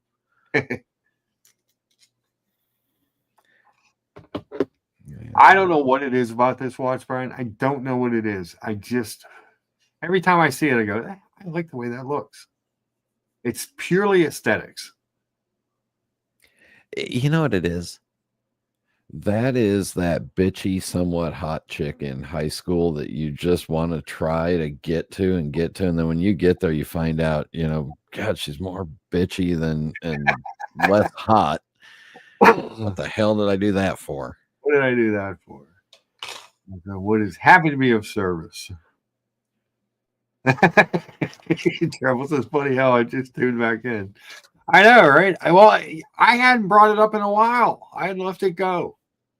But Watch on Wood's like, we haven't looked at that in a while. And I'm like, well, it's true. I mean, it seems like a value at $6,100.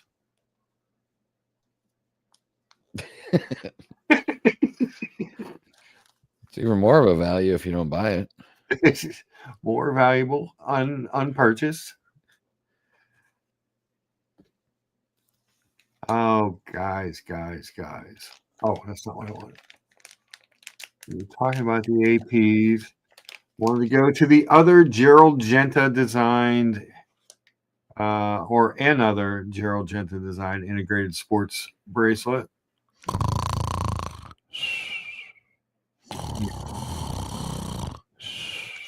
I really have no feelings on this. This watch elicits nothing from me. Like, I don't like it. I don't hate it. I don't think about it. I mean, when I look at this, I think, wow, wouldn't a Gerard Perregaux be a better proposition? Exactly. This is the watch that made Gerard Perregaux exciting. Yes. Like, give me a Laureato. I don't know. Anybody out there? Is there anybody that loves this watch? I know part of it is the pricing. The pricing just doesn't seem extreme. And, and God bless them. They gave us blue this year. One of the guys on JJ's is really infatuated with his IWC Ingenieur that he bought. Okay. I mean,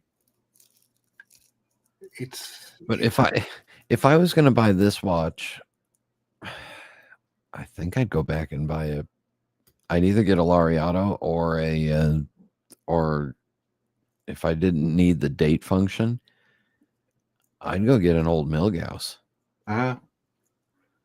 and save money. Yeah. They call it the aqua. It's like a turquoise. I mean, all things being equal, I like this turquoise better. George, we need you to change your specialty to proctology and come over here and remove Mark's head from where it is. From wherever it is. BW says, good morning. This is an okay watch, but stupidly expensive. Yes. Like, I'd get the Christopher Ward 12.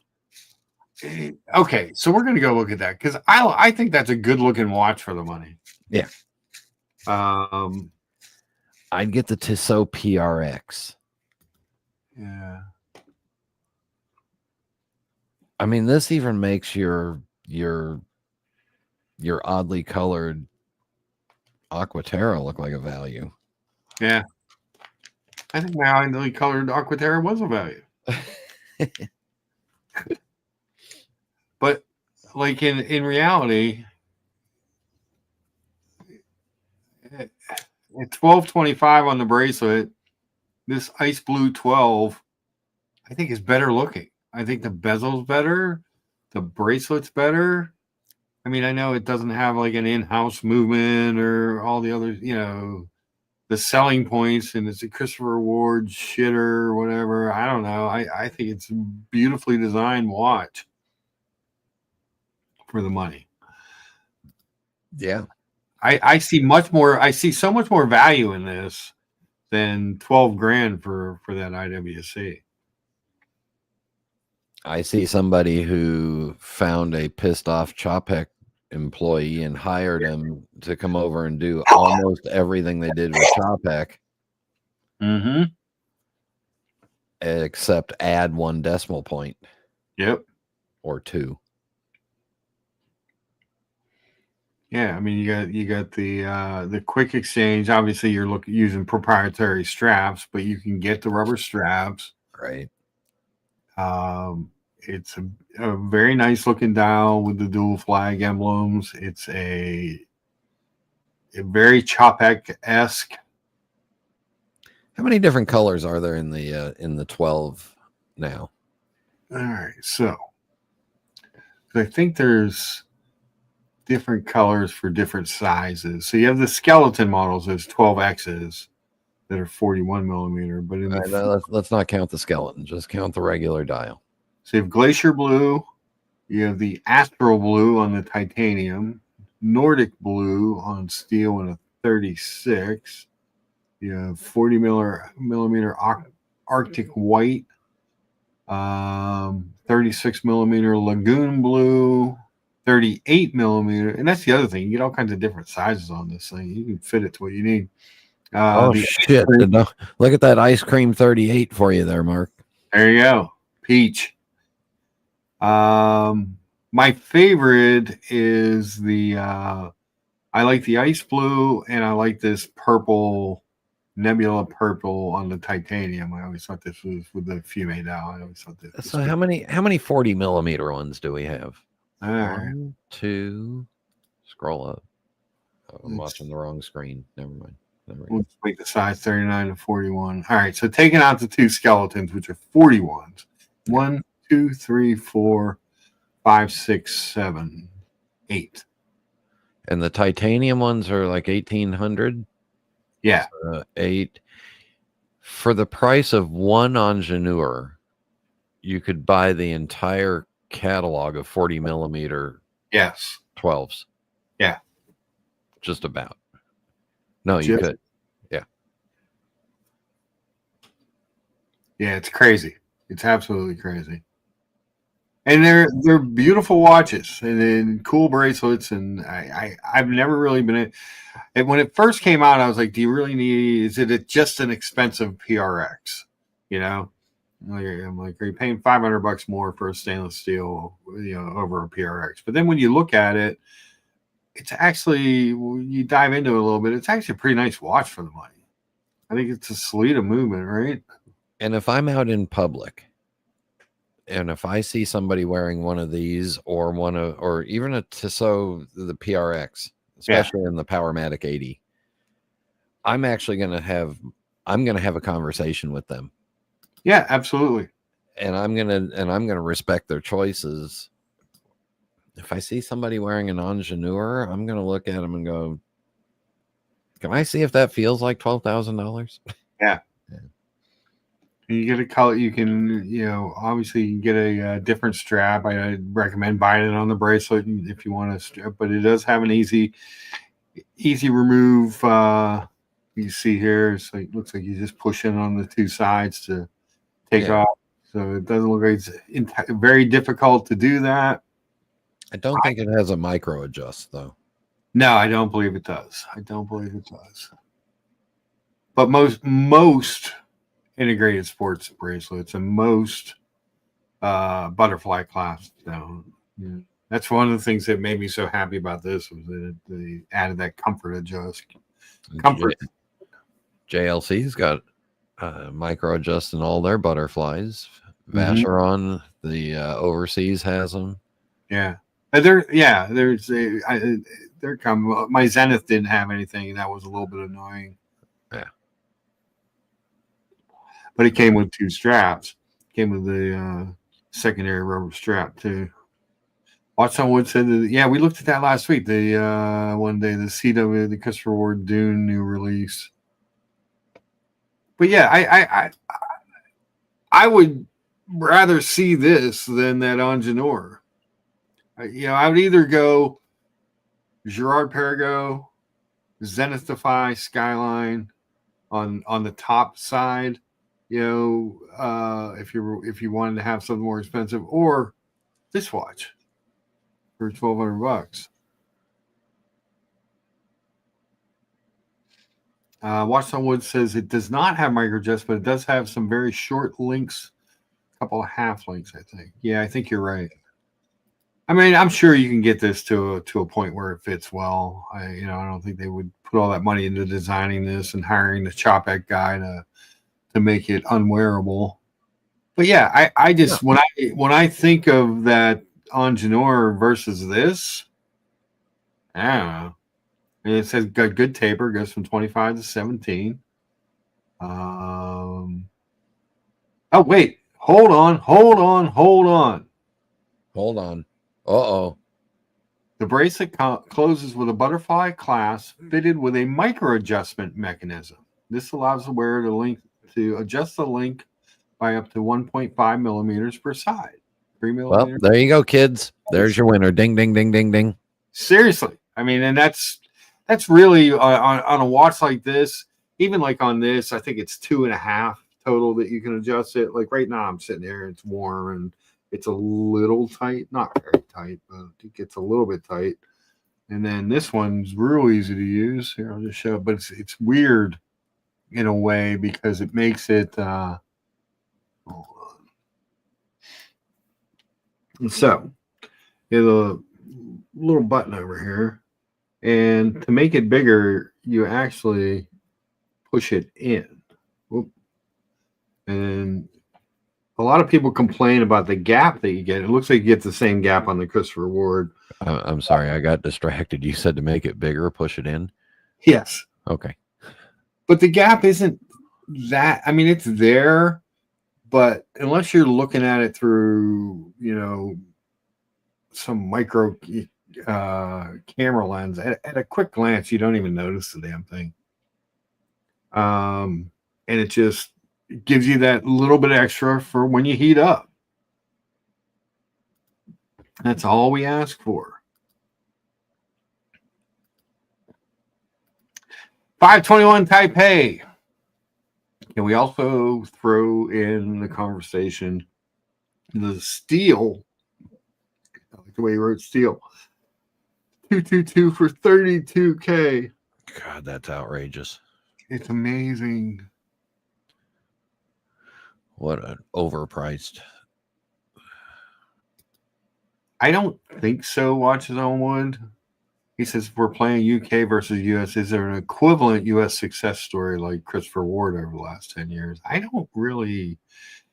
I would think that your closest, and they're not nearly as successful, would be like Monta, Jack Mason's doing some nice stuff now, but I don't think they've had neither one of those has had near the success that Christopher Ward has. And they're, especially the Montas are a little pricey when you compare them to the equivalent Christopher Ward.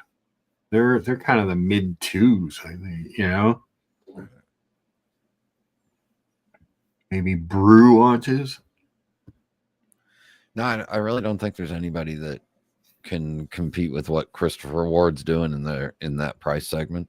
No, and I think they're really smart because they do their price segment. They built up that business a little bit, and then boom, the bel canto, and it becomes, even if you don't own one, you look at it, you think, well, that's pretty nice, and the people that get them love them, and they're just it's just kind of a cool, just kind of adds to the lore of the brand, if you will.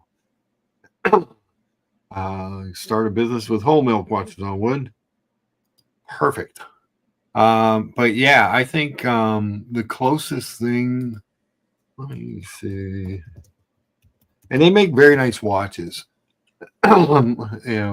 Jack Mason's come a long way, but Monta's really the one. I think if you think of an American company, but there's still Swiss made watches, but these things are not.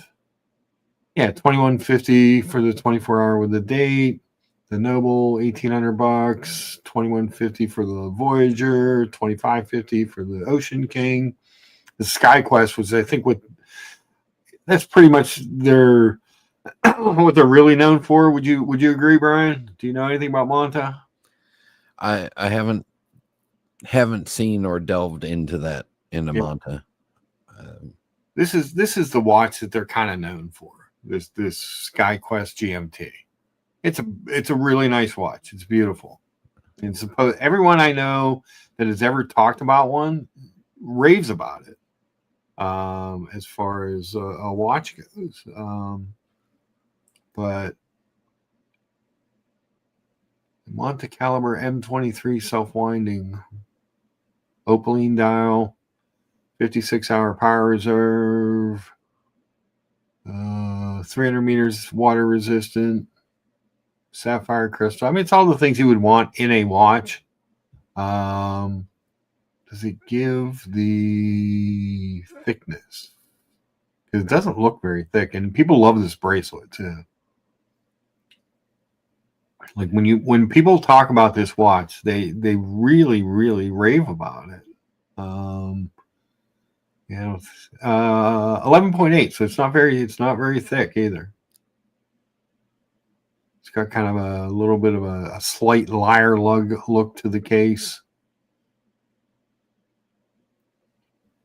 I don't know. I think this explains it perfectly. Christopher Ward, their entire company, they wake up every day and they are on fire because they eat beans and toast for breakfast. Yeah, it's the beans and toast thing. It's absolutely. Yeah. BW says they're better in person, impressive for the price, and much better than other things for a similar price. Yeah. And they don't get a lot of love in the watch hobby community, much like Christopher Ward gets a lot of shade thrown at them by a lot of people, like Watson Wood saying, is it because it's just a cliche to say get a Christopher Ward. I don't know if it's a cliche. I think it's the price point, and people get really hung up on these in-house movements and stuff. I think is why more the reason that you see that. But everyone I know that owns a Monta, everyone I've ever heard talk about a Monta simply just raves about the watch, and it's something we never talk about. There's another one. Hold on. I'd like to see Formex get the love they're due. I would like to see Formex get the love too. That's another one that just does. Oh, this new Triumph. I heard a lot of people talking about this watch. Yeah, simple 3-hander. But again, date at 6 o'clock. Nice looking dial. Really nice looking watch for $1,700. And again, I can't I can't say that it's not worth it, because everyone I've ever heard talk about it says that they really are worth the money that you pay for them. They really like them that much. I don't know how many watches they sell a year. I'm sure it's not anywhere near what Christopher Ward is selling. I'm sure it's not anywhere near what Formex is selling, despite them being, I think, maybe a better brand than those two. Let's pull up the Formexes. You know, we love the Formex. What's your favorite Formex, Brian? Are you an Essence guy, a Reef guy? They got this new Stratus UTC. I'm not crazy about their field watch. I forget which one I was screwing around with when I went to one of their events, but of course it was it was a GMT. Might have been a Reef GMT. I think Yeah, they got GMT. That sounds right. But I love their shock absorber system, and their buckle is interesting and adjustable, and yeah, and their bezels. I'm not sure on the GMT, but I know on the regular Reef you can. They have interchangeable bezel systems, and it says new interchangeable bezels. Yeah, so even on the GMT, but nice looking solid watches. Even their mesh bracelet. Look at the way that integrates into the case. Yep. You know, which that's a detail that even Omega doesn't do. You know, I know. Listen to me. Hush. What is wrong with me, Brian? I'm dissing on the Omegas now. Tool free. Yeah, it's got a really nice interchangeable bracelet system. They're using the COSC certified Solitas. I'll be back shortly. Okay. Even their leather and rubber straps have really nice micro adjusts on them, as they're showing here in this little video. I don't think these guys get enough credit for some of the things that they do. Watch on Wood says, I'd like Ball Watch Company to get more love. Ball never boasts about the fact that they put elaborate chronometer grade ETA Solita movements in their watches. Everyone else cheaps out. Yeah, that's the same thing. That's what Formex does. They use the chronometer grade Solitas. They can't get the ETAs anymore, but they're really beautiful watches. Technologically cool watches. No love. You can get those at Long Island Watch. I think he still carries them. Teddy Baldassar carries them. 529 Taipei says that Christopher Ward's biggest problem is their name after a founder that doesn't even work there anymore. They have a hard time creating an image other than just saying we are a great value watch. Yeah. But I think in a lot of ways that they're fine with being a value watch. Again, someone needs to remind me the guy's name. The CEO guy's name that did all the podcasts and interview circuits, but they're fine with that. They're Mike France, thank you, Whole Milk. They're fine, I think, with where they are, and I think that's the other thing is that they'll do some interesting stuff like a Bel Canto, but their bread and butter, they know their model works as far as kind of under $2,000, a lot of times under $1,000, a lot of value, really nice bracelets, really nice dials, great bezel action. That's where they put their time and energy and R&D into, with things like that. Watson Wood says, I think that after the logo rebound at Christopher Ward, they will transition to just being called CW, like IWC. I think so too. And I like the logo. I hated the ones that said Christopher Ward on them before they had the dual flag logo. Whether you like the dual flag logo or not, it's better than having Christopher Ward written out on those dials. That really, the ones that had the Christopher Ward written out really look like they look like mall fashion watches. They look like a Michael Kors or something. Whereas I think the new ones they've done a heck of a job with. I like Formex. I like Monta. I mean, those are all kind of independent. I don't know if you can call any of them really micro brands anymore. They've been around long enough, but that I like. Um, the only other, I mean, you have Brew watches, which are cool, but it's kind of like a one trick square pony. I would think that the only other one that you might consider, I mean, these guys are out of Los Angeles, I believe, is Notice, which is, I've always kind of liked some of their watches, but I don't know that they're doing very much. I don't know what they're doing in house and not. And, you know, I don't know enough about the company. I do know that they have a dual crown internal rotating bezel watch called the Duality 2 that I'm looking at here. I don't know that I've seen that one before. For $800. It looks like a heck of a watch for $800. I don't know. 4 interest free payments of 200, guys. Let's look at the specs. 40 millimeters, 11 and a half thick, 48 lug to lug. It's actually a very nice size watch. Sapphire glass, bidirectional internal bezel, Swiss Superlunova BGW9 grade A, and 300 meters of water resistance. But these guys do some stuff. I know they did a collaboration with the Watch Crunch guy. That's a fine looking watch. The Duality, that's an American company. But I don't think that you really have anything like a that's gone Christopher Ward. Whole Milk says Weiss doesn't have the hype of Christopher Ward, but I like their design. Yeah, we'll look at them too. I like the Weiss. I want to look at a couple of these Notice first. We'll go over and check out some Weiss watches. But yeah, this is a fine looking watch. I mean, I know that they have all kinds of comfort adjustments and stuff on their bracelets, and they just do, you know, they're fine. They look fine. This is a cool looking watch. They do the they do some GMTs, they do some field watches. A lot of people talk about this Sector series. This is the watch. Oh, geez, the Watch Crunch Flyboy collab that they did, which is kind of cool looking. And I like that they didn't put Watch Crunch on the dial. And it's some fine stuff. These are very much the under $1,000 crowd. I don't know what their long-term business plan is.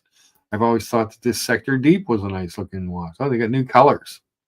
I haven't looked at this in a long time. They have the left-hand drives, the black Destro, but then they have this deep blue, which kind of gives you the ultra deep and deep sea vibes with the gradient blue to black dial. And a cool watch. Fine watch. But I don't know that any of these companies, these American companies, have done anything to encroach on the territory of Christopher Ward, or what they've been able to do, how they've been able to grow that brand so fast in a market that, people can be snobby. I mean, the watch people can be a little snobby, but Christopher Ward's kind of cut out their little niche. And they've come up with a couple watches like the 12, like the Bel Canto, that a lot of people can agree on. Even if they're not, even if they're kind of more high-end people, there's a lot of people that say, well, that's pretty nice. So kudos to them for getting that accomplished. Well, we'll see. We want to look at Weiss, right? Weiss watches. Let's go over to the Weiss Watch Company. Since I think it might have been Whole Milk. Yeah, Whole Milk brought them up. Yeah, not bad, reasonable prices. Yeah, I'm not sure what their bracelets would be like, BW, but I know that their class, they're kind of known for doing some interesting things on their class. Weiss watches I don't have a lot of experience with, except for seeing them here and there on some different sites, but straight. Yeah, these are kind of in that maybe a little bit more than Monta price range. It looks like I know it'll surprise you, but I owned one. you owned a Weiss watch. I owned a Weiss watch. Wow, what did you think of it? Beautiful. The big one was too big for me. Okay, the 42. Yeah. Yeah, the 42 was too big, and the 38 was not really their in-house thing. It was at a based automatic that they bought. Okay, But the 42s are all made in-house. yeah. So the 42. So here is. If I'm looking at these watches, I'm like, well, what strikes your fancy there, Mark? Well, I like these field watch with the pilot hands. So let's pull up one of these titanium limited editions. This looks like a more expensive one. I like the white, actually. Boom. Beautiful. That's 38. What's that? That's the 38. Oh, I pulled up the wrong one. Damn it. 38. Here's the 40. Yeah, that's ugly. I don't like that orange. Don't like the orange. We'll just pull above 42 with the date. Yeah, it's beautiful. Good watch. It kind of has a little bit of vibes of some of your lower end RGM watches. Another American company, it's more specialty stuff. But I really enjoyed the quality of leather that they're getting for their straps is really nice. Okay. For the price range that it's in. Yeah. I mean, I don't mind the name logo. The date's a little bit small and it's a little bit further away from the numbers than I would like to see. Aesthetically, but the case, the brush and polish mix looks good. The crown looks stout. I mean, this looks like a fine field watch. Oh, lume's good.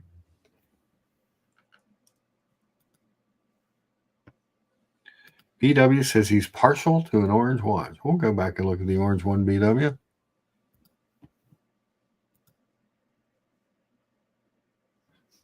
That's the seconds at 9 o'clock. That's the Tennessee Tangerine. We need to. Logan Hall needs this. So when he started out in Los Angeles, and it used to say Weiss Watch Company Los Angeles on it. And then sometime in the last 4 or 5 years, he moved to Nashville. Okay. Just 20 of these. Signed crown. Beautiful movement. You're saying the 42s he's doing? Yeah. Nice. Yeah, that should be a manual wind. Yeah, it's a manual wind, 17 jewels. Okay. Nice skin diver strap. Very cool. Now, I wonder how many watches he sells a year. You know, like a lot of these companies just have no idea. We don't talk about them very much. Yes, BW hand wound. Straight out of Logan Hall's Girl Streams. The Fighting Logan Hall Girl Streams. Yeah, my issue with them wasn't so much the case size, it was the lugs were really long and straight. Okay. So it really didn't have any kind of a curve to my, to your delicate wrist. Dainty. Yes.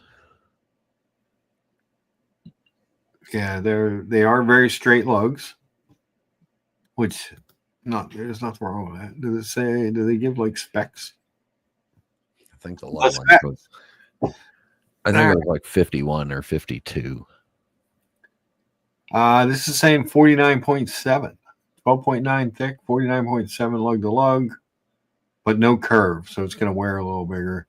Yeah. 42 millimeter case. Yeah, it's a beautiful watch. They do fine looking watches. If you look at the back of the 42 automatic, with the 42 automatic with date, you can see how small the movement is in comparison to the watch.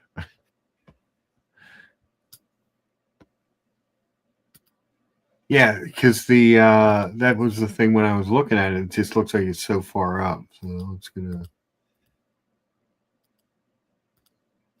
better picture of the back if they will give us one. Yeah, there it is. Yeah, Yeah, that's why it's so far up. it's a 2892 A2 base. Okay. Cool loom. That's kind of cool looking with just the outline of the Arabics. Uh-huh.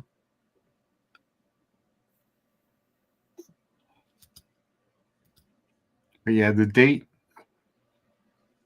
is a little, I know I'm being picky, but it is a little bothersome to me. It's just not quite far enough down. Is it the same way on the 38? No, it's a little further down, and you know why? Because it's a smaller watch? It's the same movement, smaller watch. Yeah. See, it actually looks like it belongs. Yeah, you got a little closer where you would normally want to see the date. I might be remembering incorrectly, but I thought he came out with the 38 as an automatic, and then the 42 was originally just his hand wound. Okay. And then that's yeah. And now it seems to have morphed into multiple things. Yeah. What nice stuff in the mid twos. Made in America. Made in America. America. We'll love some American products. What do you think of Trump putting a throwdown on the people and the politicians of California the other day? Whatever. What'd you think of the my former people that I know in Western North Carolina that said, we don't want no big government, we don't need no government, leave us alone, we want a small government. And then when the flood happens, where's my government? Where are they at? Shut up. Muhammad Ali, 10-pound super chat. Thank you so much, sir. It says, Brian is my American hero. What American watch would he recommend for me? I would recommend you get a better American hero. It's all right, Muhammad Ali. I'm here for you. How's that? Depending on the price point you want to be, if you're looking for just something like a cheaper micro brand, those Notice watches really look nice for the money. Other than that, I like the Montos. These Weiss watches are nice. It doesn't seem like a really big catalog. No. But and then if you want something nicer of quality, you always have to keep in mind hold on, because I think this guy does a nice job out in Lancaster, Pennsylvania. Roland G. Murphy. RGM does some very, very beautiful watches and all prices all over the place. But just quality stuff. It's another one. I don't know a lot of people that have dealt with them a lot, but the people that have love them. I think this sector dial watch, I always like this. Get a bigger picture of it. I always thought this was just a beautiful sector dial watch. Very simple, dated 3 o'clock, pilot's hands, Flieger hands, blued, light loom, just a cool looking piece. You know what I think Muhammad Ali needs a classic Mickey Mouse watch. Also do the classic Mickey Mouse watch. Mm-hmm. Make sure it's one where Mickey's hands are the ones that tell time, not just Mickey painted on the dial somewhere. Yeah. with this polity looking watch with the cathedral hands. Can't call them Mercedes hands. Nope. These ones are much less Mercedes than some of the fake Mercedes hands. The way they've done these, but yeah, these those are the brands I would look at. Muhammad. We really don't have a good bench of American watch brands. No. I own one of his watches. Very nice piece. Yeah. But yeah, RGM, Monta, Notice. A lot of people like the Laurier watches. They're kind of homage, throwback, husband and wife team that does them. You know what else would be fun for is brew watches are designed in St. Louis. No, they're I thought he was from Brooklyn. Oh, who am I thinking of? Oh, Monta, St. Louis. I'm sorry. Yeah, brew watches are cool. But again, they're made in anywhere else. But what is a J.N. Shapiro? Oh God, now we're talking real money. Ah, yeah. I mean, if you go on a J.N. Shapiro, then you may as well go and get a Spitz. RGMs are beautiful at Muhammad, says BW. He has one of the few Rose engine lathes in the U.S. Yeah. He's out in Lancaster, out where Hamilton used to be back in the day before they moved to Switzerland. Now, did they move to Switzerland before they were Swatch or after?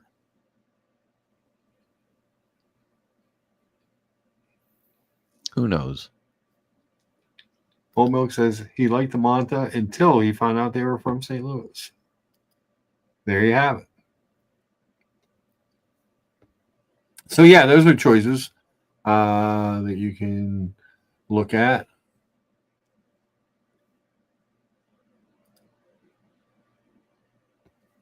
I'm actually really, really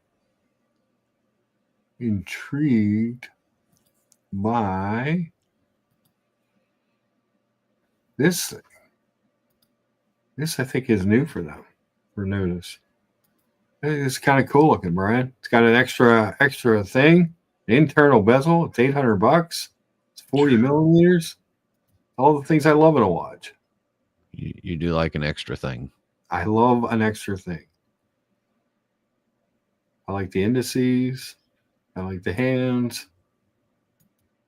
It's actually a beautiful watch from them. I believe they have normally they have some kind of interesting micro adjust in their bracelets. Let's see, show it on here. Show the bracelet. But yeah, I think that's a pretty cool looking watch for $800. I would rock that.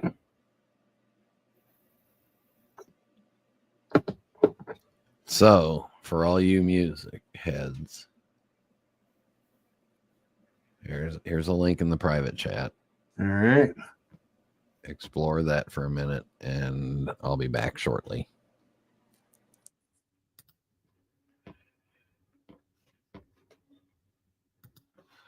Libre Eccentrique single impulse chronometer detente escapement.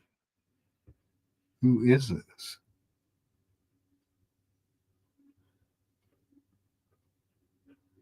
Daniel Spitz creates his own vision of micromechanical art with his own independent brand manufactured in Higher Delray Beach, Florida. Does it say what the company name is? Is it Daniel Spitz?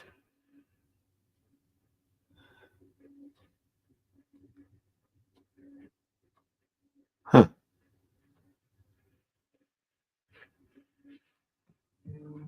I don't see it. What's up with that?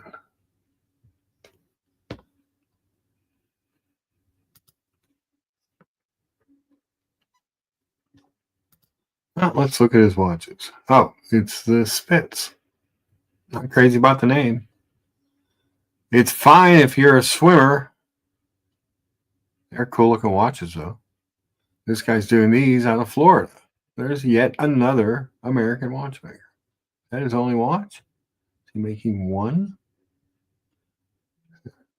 So you click on the watches, and this seems to be the only thing that came up. Is he planning on doing more? Thank you for supporting independent watchmaking from the United States of America. I look forward to the long-term friendships and wonderful journey we embark on together that evolve from building you a multi-generational timepiece. Very nice. Interesting. 29 unique pieces. 39.7 millimeters in titanium, USA-made case. 18.4 millimeter balance wheel extraordinaire. Single impulse detente chronometer escape and miniaturized for the wristwatch. Yeah, that's interesting. Each piece unique. But that's all that comes up with the when you click on the watches, it's just the one watch. So is he doing anything else? Either way, it's kind of interesting. It's nice to see people doing things. Let's check out the interview that he did with the New York Times. Former lead guitar. Oh my God, he's the former lead guitarist of Anthrax. Metal Thrashing Mad, my favorite Anthrax song. That's interesting. Yeah. No. All right, we'll go to the other one. Jeez, oh Pete. We'll go to the other article. Don't want to subscribe. It's not much of an article.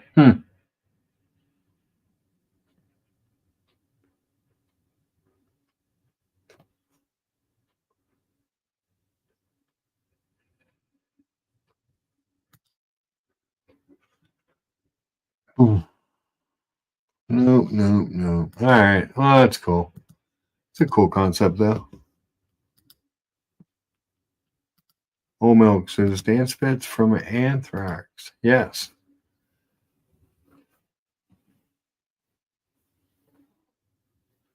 Yeah, Metal Thrashing Mad, my favorite Anthrax song.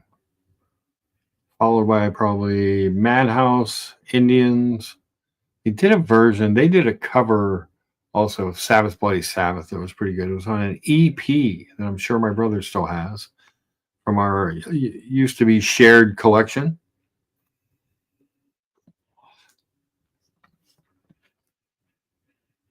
Interesting. Brian's coming back or not.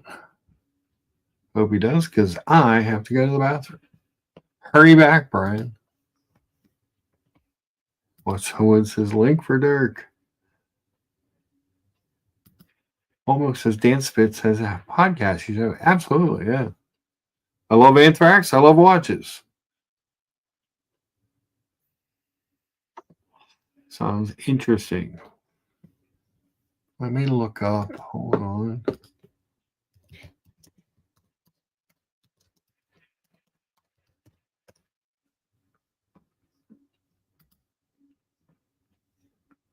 That's what Dan Spitz used to look like when he was with Anthrax. Was he kicked out of Anthrax? A number of years ago, Darkness was fired from Anthrax due to a conflict with the band's then vocalist, Neil Turbin. They had a bunch of vocalists. He was an egotist, like most singers, and it bothered him that I was taller than him. That was Dan Loker. What happened to Dan Spitz? 1995, Spitz left Anthrax to pursue a career in luxury Swiss watchmaking, attending the Swiss watchmaking school WOSTEP on a full scholarship. He was certified a mechanical complications specialist.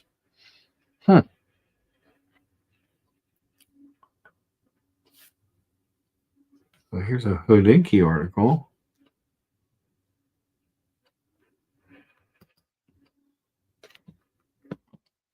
There you go.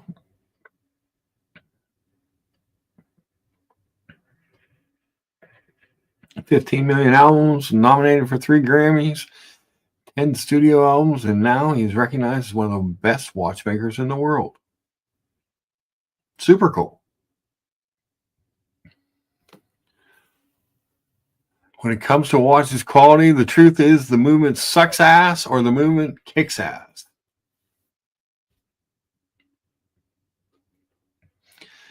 With me, you're going to get the heavy metal answer from the heavy metal dude.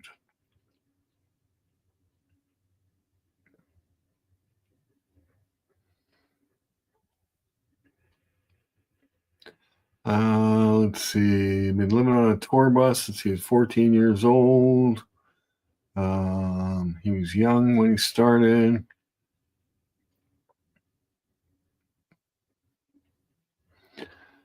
Selling out with Anthrax, left in 95. Very cool.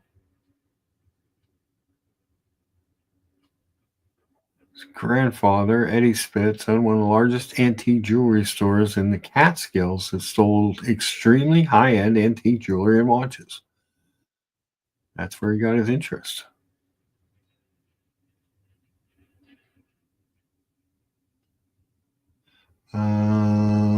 Broke the record, a 53-year-old record in speed of completing the course, the watchmaker's course. Building and taking stuff apart when he was a kid.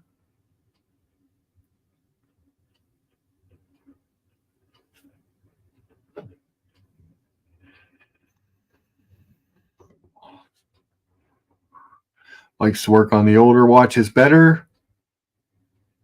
He's not a collector, but all his favorite watches are old Pateks since I spent so much time restoring them for a good 5 to 7 years.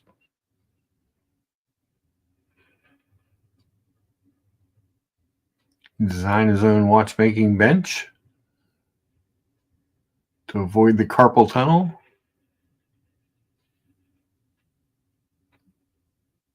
I was working as a watchmaker in Geneva, and I was thinking I would never go back to music when Dave Mustaine from Megadeth called me and said, "Dude, what are you doing? Stop messing with watches. You need to come back and start writing music again. You're one of the creators of our genre, thrash metal. You need to stop tinkering around with these $1 million toys and get back to music." This lecture led to the end of my solitary confinement as a watchmaker. I looked down the bench and saw another watchmaker working on a crazy watch, but obviously also headbanging. I walked over to him and I saw that he was blasting Slayer. He was working on a multiple flyback jump hour chrono perpetual calendar moon phase tourbillon, and he's blasting Slayer. I looked at him and thought, that's it. I'm done. I'm going back to music. In the end, most people in Switzerland are blasting while working on watches, anything from Barbra Streisand to Slayer.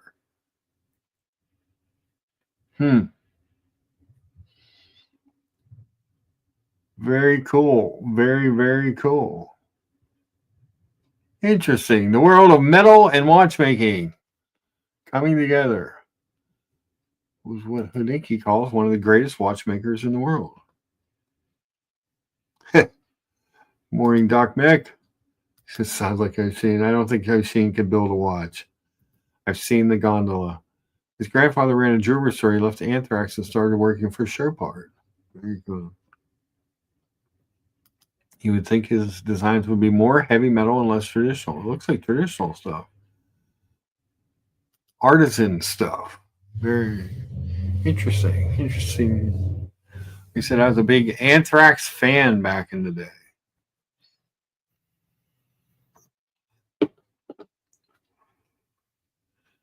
Cry for the Indian. We used to have at Penn State Beaver Campus, a friend of mine was a DJ for the lunch time in the student union building, and he would have me bring a bunch of metal albums, and we would sit there and play things like kind of odd stuff like Anthrax and stuff like that that people didn't listen to at Penn State Beaver, but we made them. We forced them to listen to it. So you like the Dan Spitz suggestion? That's very cool. Yeah.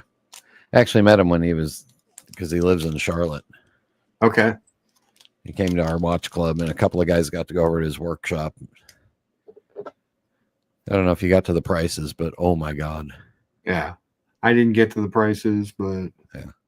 Just looking at the watch, I was like, that's going to be really expensive. Doc Mick says I was never into heavy metal. Doc Mick, what's up with that?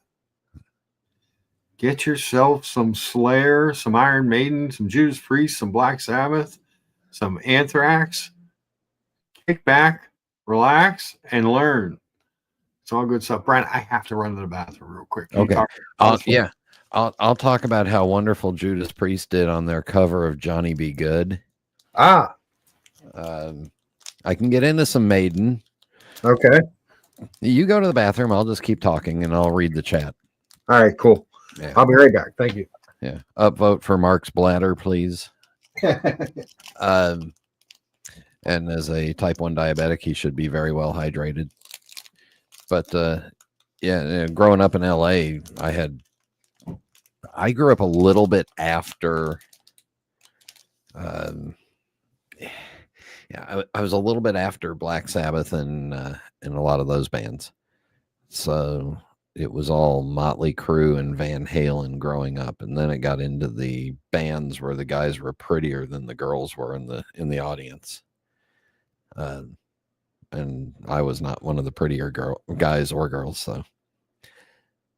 But yeah, I can't get into. Never could get into all that speed metal stuff. I knew some of the guys that were in and around those bands like that, and not my thing. Yeah, just not my thing. Also, couldn't get into the Seattle grunge stuff. Yeah, never became a Nirvana fan. So that kind of, and then by the time that stuff was coming in, we were getting married and starting a family and stuff, and then all of a sudden you go from that stuff to Barney and Disney musicals. Yeah. So your taste change. I went on kind of a musical hiatus from 1990 to about 2001 or 2, when I really didn't discover anything new. I just was listening to the same old stuff over and over again. Same old stuff. Yeah. But no, meeting Dan when he came to our Charlotte Watch Club meeting, it was really cool. He's also tiny. He's like 5'3", maybe. And just super tiny. But really nice guy. Yeah, never think that he could play a guitar that fast, but he could.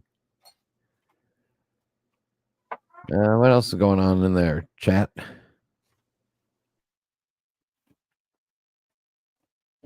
I know what you guys are thinking. This show's so much better with just Brian. Thanks, Brian. Oh, you're welcome. I just had to yell at my wife. Damn it, woman. We live in the South. Shut up. Rough C's in the chat. Good to see you, Rough C. Doc Mick is a Steely Dan fan. Oh, Steely Dan's good. Yeah. There was there used to be a show on VH1 called Storytellers. Do you remember that, Brian? Mm-hmm. Where they had the band on, they would talk about lyrics and or what the inspirations and stuff, memories of the songs. And I can't remember which guy it was in Steely Dan, but he was talking about how he caught a cab in LA once and he had his guitar with him. He hops in the cab and the cab driver's like, "Oh, are you some kind of musician or something?" He's like, yeah. He goes, "Who do you play for?" He's like, "Steely Dan." The cab driver says, "You have the stupidest lyric ever in a song." And the guy was like a little taken aback. He's like, "What? Why would you say that?" He goes, Is there gas in the car? Yes, there's gas in the car. Is the stupidest lyric in any song ever made. And he said I couldn't really argue with him.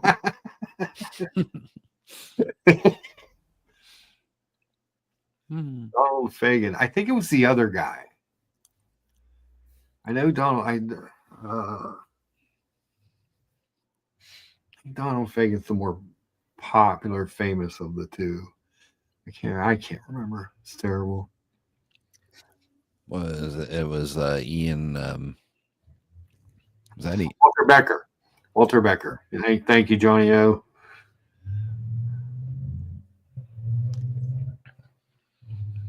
Gotcha. Yeah. I'm having a brain fart, but Ian Anderson, what band was he in?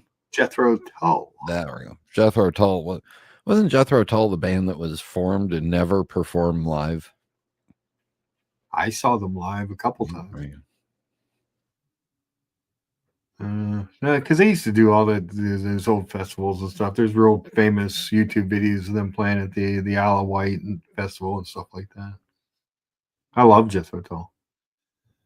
Do you know, interesting fact, for like a month, who the guitarist was for Jethro Tull? Before he was like, yeah, this is not my jam. I'm going back to my band. And then they changed their name from Earth to something and became famous and pioneers. Tony Iommi had a brief stint in Jethro Tull. Lead guitarist for Black Sabbath. I mixed the sound for Earth, Wind, and Fire one night. Oh, there you go. Yeah, it says Donald Fagen and Walter Becker. Yep. Yeah, they're a great band. They got great songs, but they're not metal.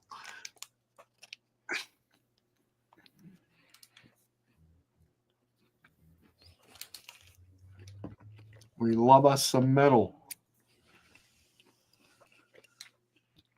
Evidently, if you're metal, you can become a watchmaker. I don't see anybody from Steely Dan making watches. What about you, Brian?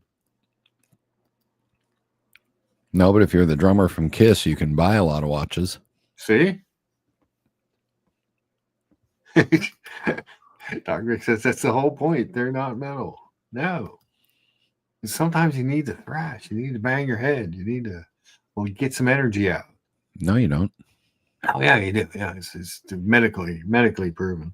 Well, yes. People who listen to Iron Maiden have much less stress. But Iron Maiden still had melodies and stuff, and it wasn't all just fast. Oh, no, they weren't a speed metal band.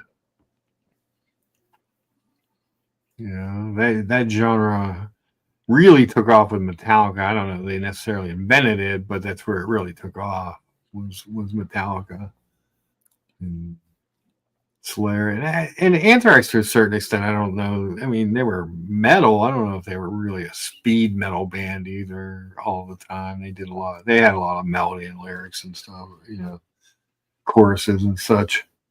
But good stuff.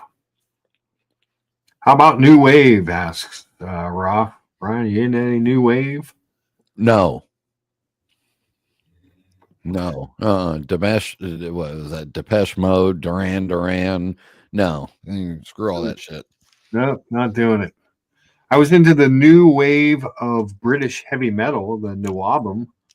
You know, like Iron Maiden and Saxon and bands like that.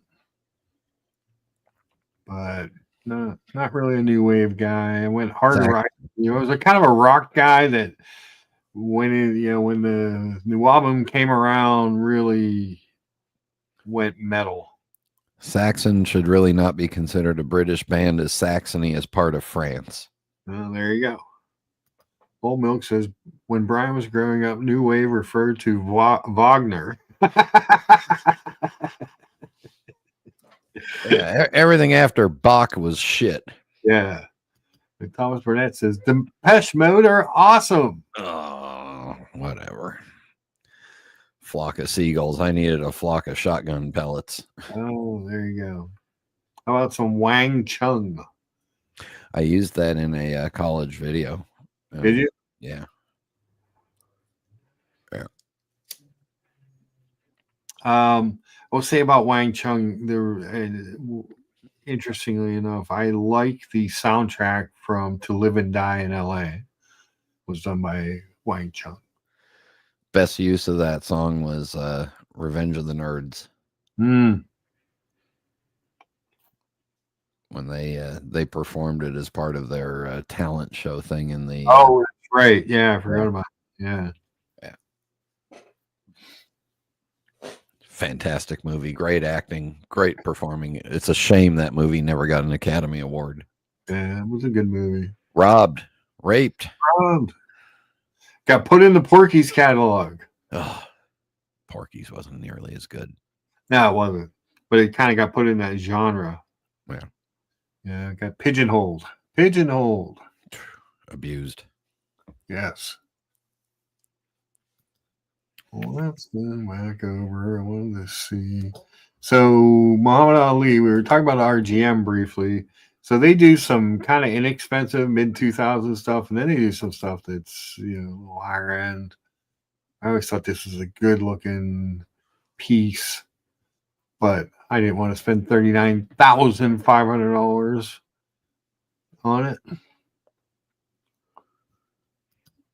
Is he still selling some pre-owned watches? Here's a trade-in section.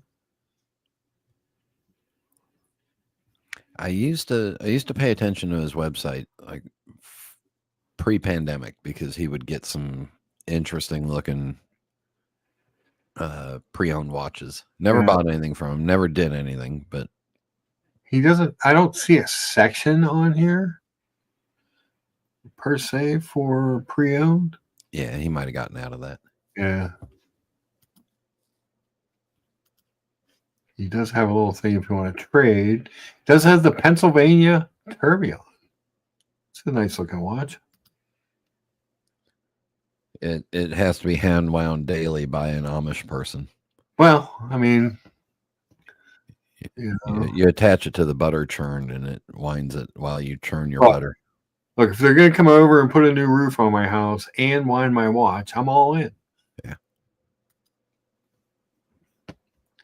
Nice looking piece. $125,500 for the Pennsylvania Tourbillon. So you can go all over the place. So you can go from $2,500 to $125,500 on his watches. Yeah. He's got some hand cut. I'm looking at some of these engine turned dials that are in the $6,000 range. That's a friendly price, shall we say, for what that is. Mm-hmm. Some painted stuff, miniature painting. Yeah, I mean, it definitely does some very nice artisanal work, and you can do custom pieces. You can actually get a bespoke watch. There's some examples of some of the custom pieces he's done in the past. This is kind of interesting looking. Oh, it's hockey. It's got hockey players on the side there, Brian. Oh, boy. No wonder I like it. The only thing I can say about hockey is I'd rather watch that than basketball. There you go. I love me some hockey.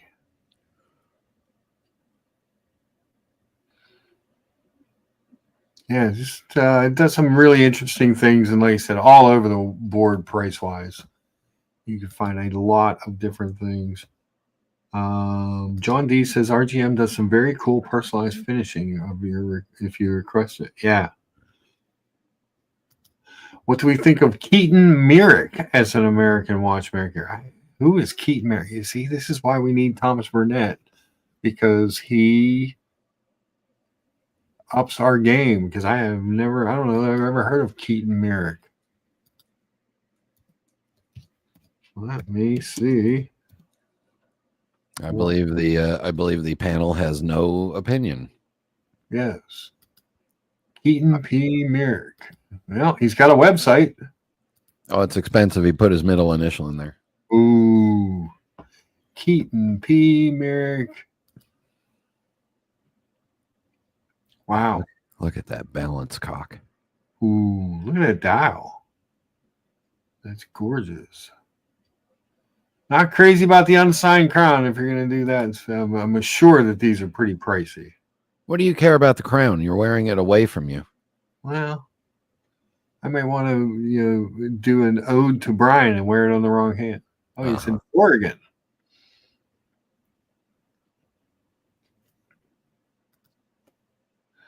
I don't see any pricing or anything on any of this stuff. So it leads me to believe that these things are expensive, but beautifully handcrafted pieces.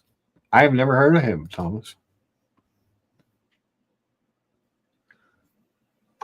Any idea what these things go for, Thomas? Because I really have no clue.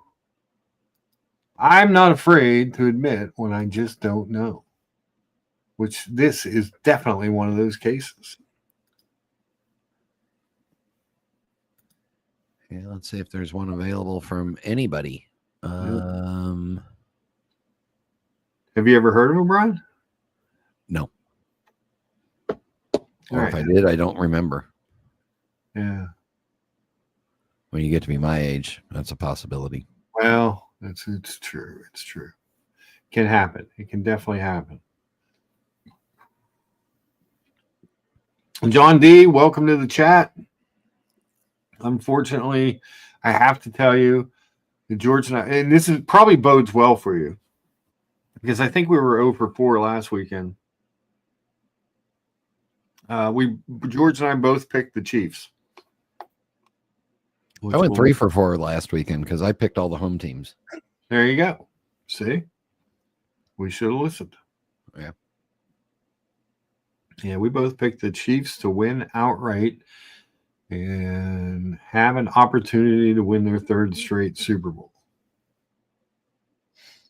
If they win 4 straight, that would make them the anti-Bills, who in the 90s lost 4 straight. Hooray, Bills. Yeah, that the Bills-Chiefs game is the one that I'm really interested in. I'm actually really interested in the Philly game because I'm a big Saquon Barkley fan, going back to his days at my alma mater, the Pennsylvania State University. Bradley Taylor from America's 51st State. We'll look him up. BW says, interesting tidbit. RGM does the factory service in Zen watches in North America. I had no idea. Huh. Let's see who Bradley Taylor is. I have no idea. Have you ever heard of Bradley Taylor, Brian? No. But if it's America's 51st State, I wouldn't know about it anyway unless it was on a bottle of maple syrup. No. Whoops. See, that watch would irritate the piss out of me. Why is that? You can't tell if it's running. It has a second hand.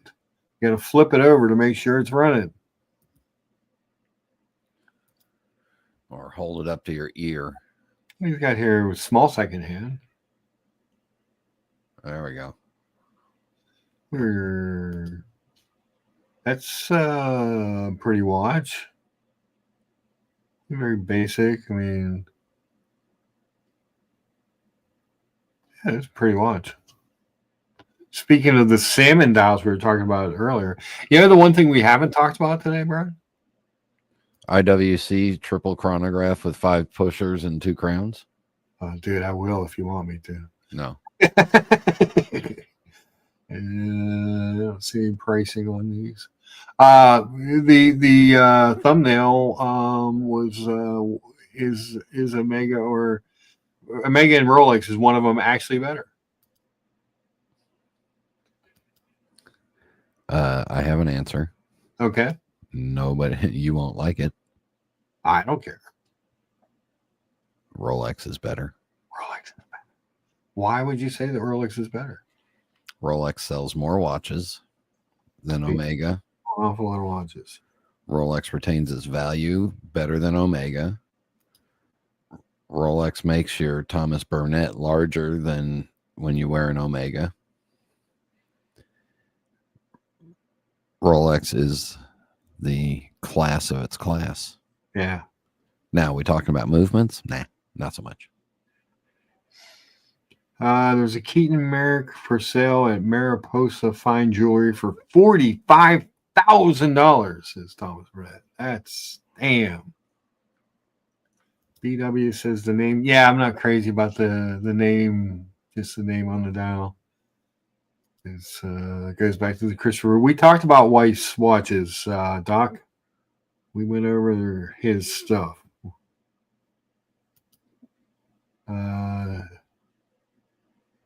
Treble, no, he was a guitar player in Anthrax.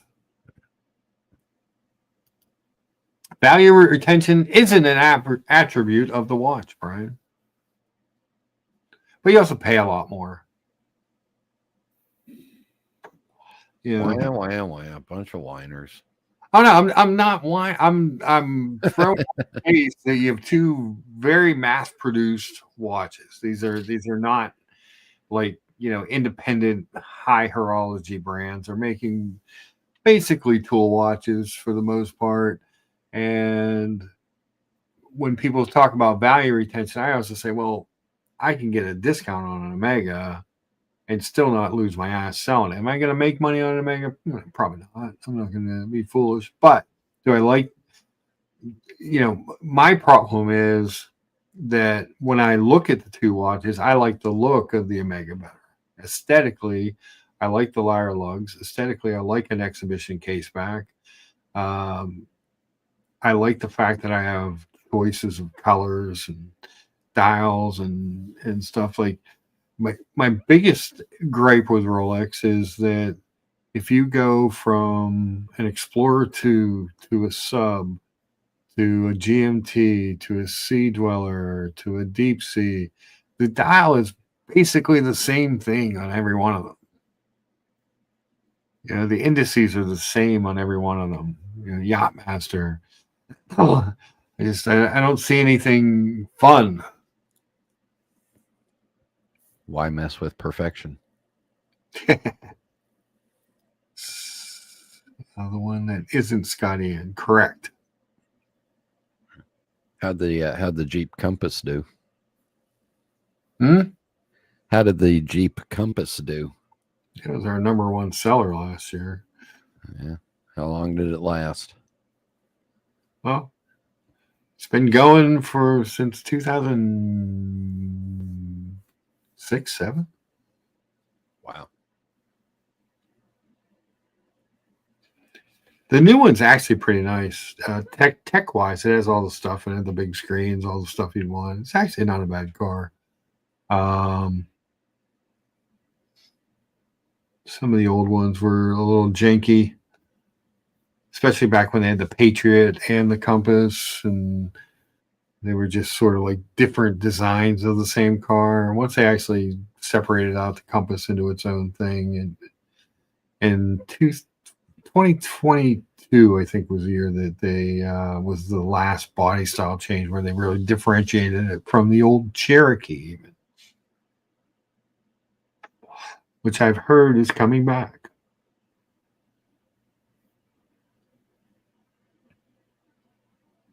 Is Brian familiar, or has he met Henry Hank Amin? I have no idea who that is. Aha. Doc Nick. Okay, I'll rewind. No, you're fine.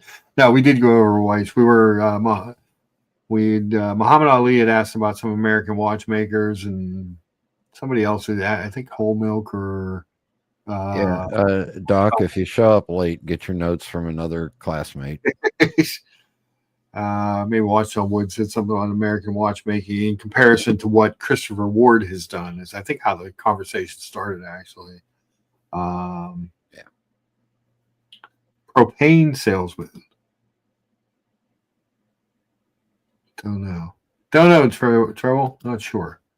But yeah, so we went over a bunch of American brands. We went over Monta, Weiss, Notice, Brew, a couple others.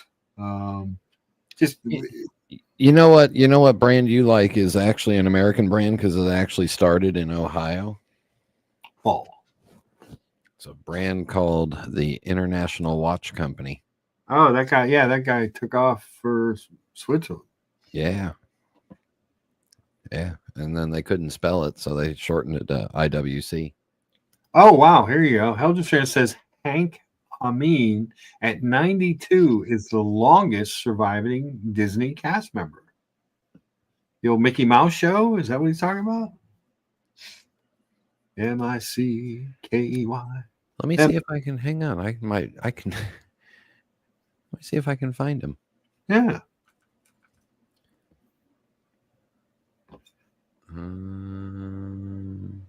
So these Bradley Taylors don't really do much for me. Whole milk. Sorry. And again, part of it is just the guy's name on there.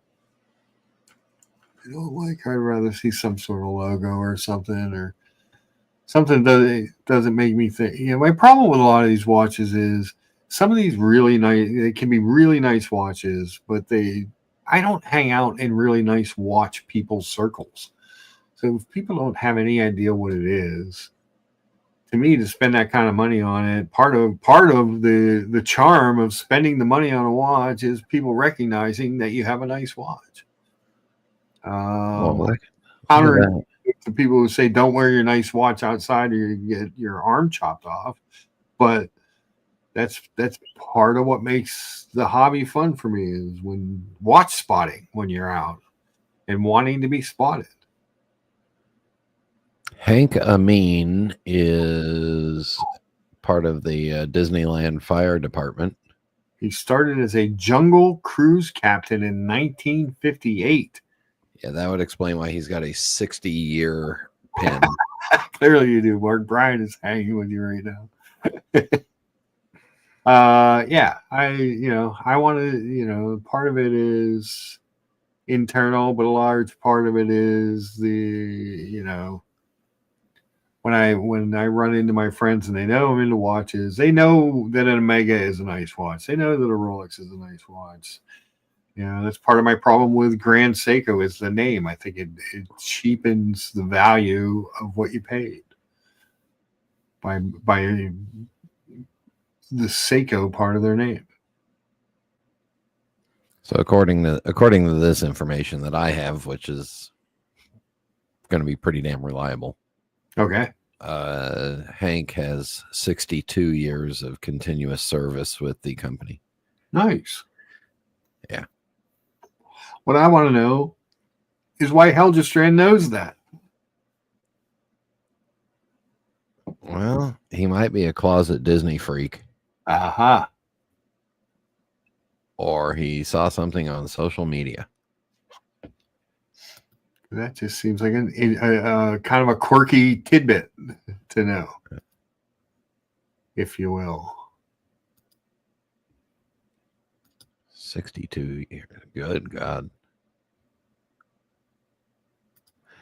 Thomas Burnett says, I could see you wearing a Devon watch, Mark. Very metal. Oh, God. Now I got to go look up Devon watch. Oh, those are ugly. If you think Urworks are ugly, welcome to Devon. And uglier. Yes, I've seen these. I'm not crazy about that. I'm very traditional when it comes to watches. I'm not into the crazy. Yeah.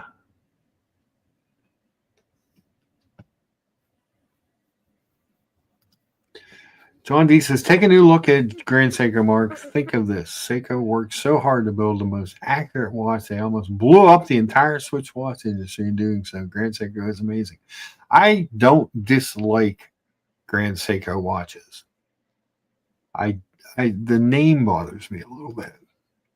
I bet you like that Grand Seiko that's got the big extra large pushers because. No, I don't. I hate that watch. I despise that watch. Whoop. Oh, come on. That looks like perky pointies, you know. I will pull up And again, I hate to be boring. But you can't help yourself. Can't help myself. I'm sorry, guys. I hate to be repetitive and boring, but I think this is an amazing watch. Boom. The Spring EMT and the Evolution 9 case. I've tried it on. I've held it. The bracelet stinks. All right. But the watch itself, the fit, it's not even the dial. Everyone talks about the dials. It's the finishing on the hands and the indices, the caps. It's just beautiful. I think we need to drop the link for Mark's mother to come on here and explain what's wrong with Mark. We don't have that kind of time. Oh, okay. That's a long time. John D says, just for you, Mark, I'm going to get a Grand Seiko Spring Drive. It's amazing. The sweep of the second hand on that watch is intoxicating. It's a great watch. I really like the watch. It's expensive for what it is, but I can't fault it for anything but the name. Even if they just took the Grand Seiko off the damn dial and just left the GS, you're even guessing.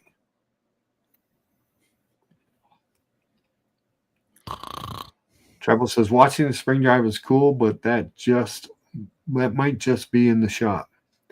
I love to watch a sweep secondhand, and that thing is almost flawless in its sweep.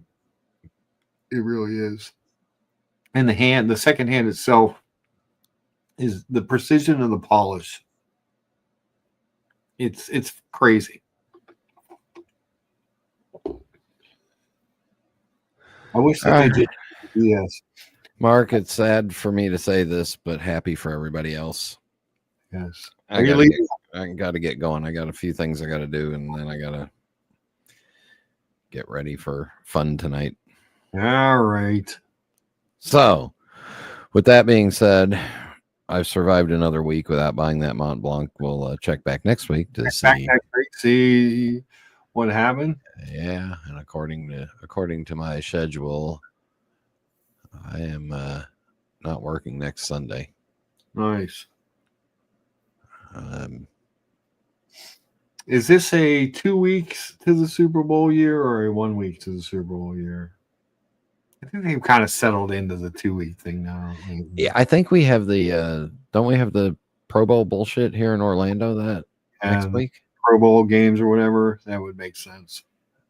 Yeah, I don't know. I'll know if all of a sudden there's an awful lot of activity around Walt Disney World. There you go. Perfect. Yeah, all the ferrying and shuttling of influential people. When is the Pro Bowl 25?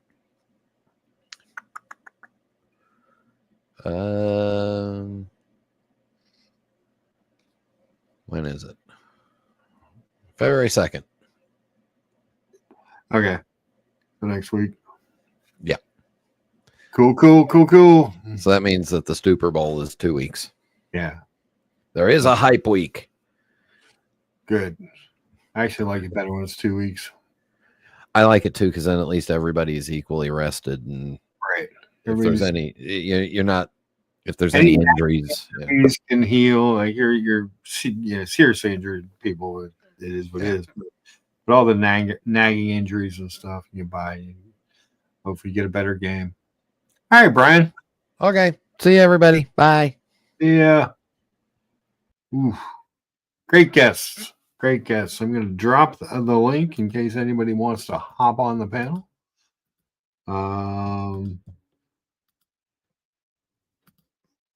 So BW says, I strongly dislike the Grand Seiko logo. Their watches are soulless and all the same, but the finishing is nice and they do have their own style. Yeah. Yep. No, it would be Grand Toyota instead of Lexus. Trouble. Plus minus 10 seconds a year. Oh yeah, there's no doubt.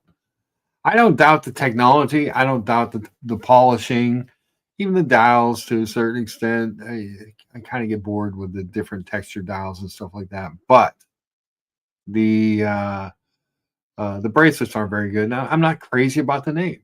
Yeah, that's probably my biggest thing. 100% right, Trevor, but there is a place in all large collections for a Grand Lexus. About 10 years ago, I owned the SBGA 101 Spring Drive. It's a nice watch, another $2,000. Why did you move on from it? And then John D says he's going to buy the Grand Seiko SBGE 255. Let's see what we can find there.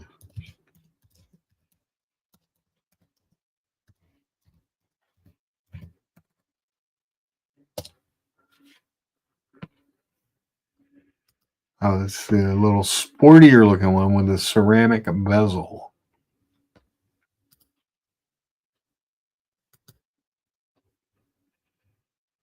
So it's very similar to the watch that I like. I don't know if the case is exactly the same. The one that I like is in the Evolution 9 series case. But I've seen this in different colorways similar to this. I believe my buddies, we haven't talked about my buddies over at Joyce's Jewelers. I think they have the green one in stock. Hold on. Let's take a peek. Oh, he's got an ultra deep. Holy crap. Got two ultra deeps. Neither is the one that I truly love, but he does have two. A little this, a little that. Here he is. He's got the green. This is the SBGE 257. I believe it's basically the same watch, but with the green bezel and the gold GMT hand.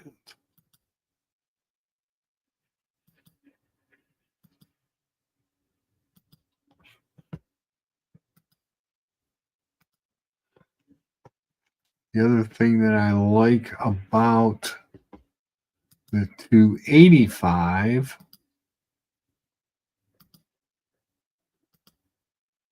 I don't show it on here, but it has the exhibition case back as well. John D says, I'll take the green one too, Mark. Yeah, the green's cool. I've actually seen this watch in his case. It's nice. And again, there's nothing wrong with it. It's just, yeah, two tones on the inner bezel. So I think there was a better picture of that. Hold on. Yeah, here. See a kind of day-night indicator on the rehot here. A little bit bigger. I like that gold hand on the green one. It's nice looking. I'm sure they would work you a heck of a deal on this one. They're very easy to deal with. They ship all over the country, and they're nice guys. I would imagine you get a really good deal on that one. Let's see. I actually owned 6 Grand Seikos and sold them all. I sold all my luxury watches in the last 2 years after retiring. 10 Rolex, a Speedy, a JLC, and a Glashütte original. Whoa. Damn. Trouble says the SBGY 007 is very nice. Let me go look that one up. Now you guys got me talking Grand Seikos. I'm waiting for OC to come and put a stop to this. The SBGY 007? Oh, yeah. This is a very famous Grand Seiko. Textured dial. Inspired by Amawatari. Lake Suwa freezes over. Boom. Yeah, that's a very famous Grand Seiko dress watch.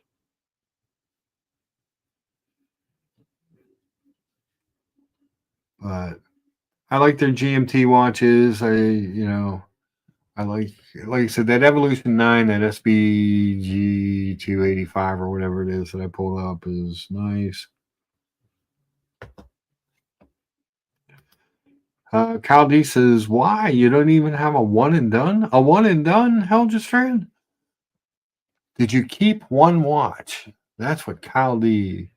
That's what's on Kyle D's mind right now. But let me pull up this Grand Seiko so you guys can see it.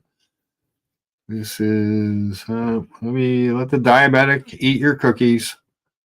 Yeah, this is a very famous watch, if you will, for Grand Seiko. You see a lot about this piece. It's nice. Spring drive.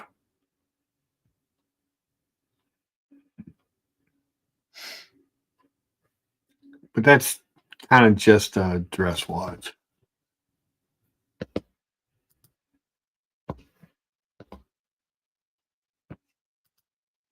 Thomas Burnett says he loves the Omo Watari. It's probably the only Grand Seiko he'd buy. See?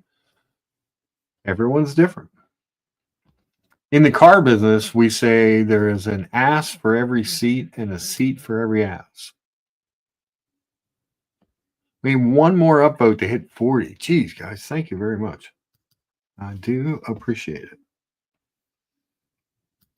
Again, we're going to drop the link for anybody that wants to pop on and talk about their favorite Grand Seiko, since evidently that's what we're doing. Hey, the show goes where you guys take it. You guys are the show. I just sort of sit here and pull up pictures and sometimes show them to you. But I wanted to look up. Let's see here. Helgestrand said, the SBGA 101. I want to look that up.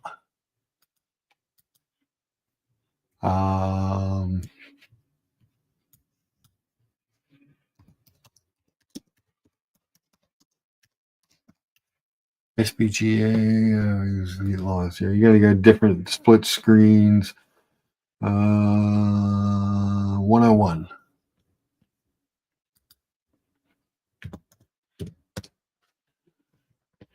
Oh, that's a just kind of like your kind of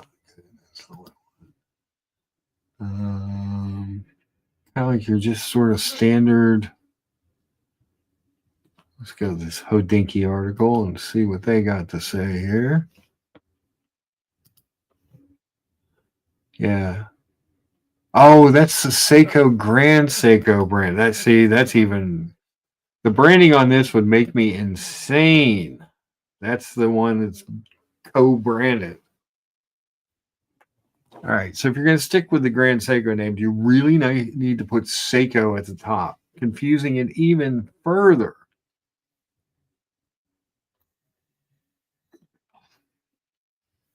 But a very classic watch. Other than that, spring drive, 3-hander, you know you're getting fit finish polishing. As far as that goes, your bracelet's going to jangle a little bit, and people are going to think you just were wearing a Seiko. But other than that, it's perfect. It's absolutely perfect. You know? 40 upvotes. Thanks, guys. I do appreciate it. You guys have no idea what it means to me that you come listen to me babble and participate in the chat and the panel. It's actually, and it gives me something to do when I have a little bit of extra downtime. Okay, so a little housekeeping. So took mom over for a couple appointments last week. She is going to have a little bit of, not a super intrusive back surgery, but a back surgery just the same.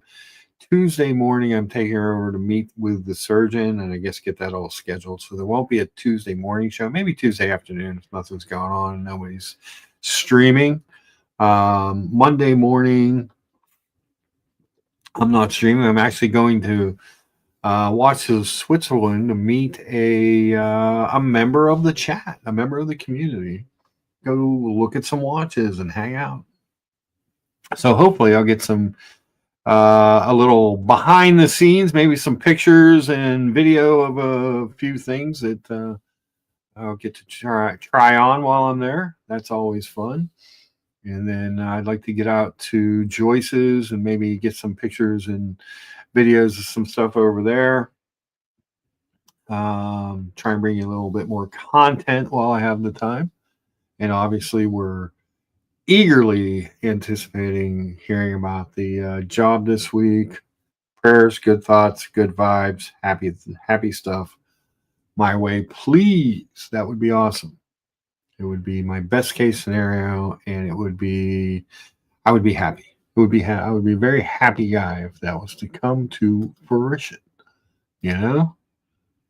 And there's something to be said for that. But that being said, I'm not going to be a negative Nelly. We will definitely keep positive and just keep plugging along, and whatever is going to be will be. But I will definitely do my best to make something happen. Use my God-given abilities and talents to try and find something, try and stay positive and go from there. The link is pinned at the top if anybody wanted, again, no one is required to, if anybody wants to donate on the PayPal, or those are all appreciated, and those all go to the Cobra Fund, which is coming up this week. So appreciated anyone who has and or is going to. Thank you. I think that pretty much sums that part up. And the super chats, thank you guys so much for that. Probably, well, we'll see. We'll see how it goes here. Does anybody else have anything else that they wanted to chat about?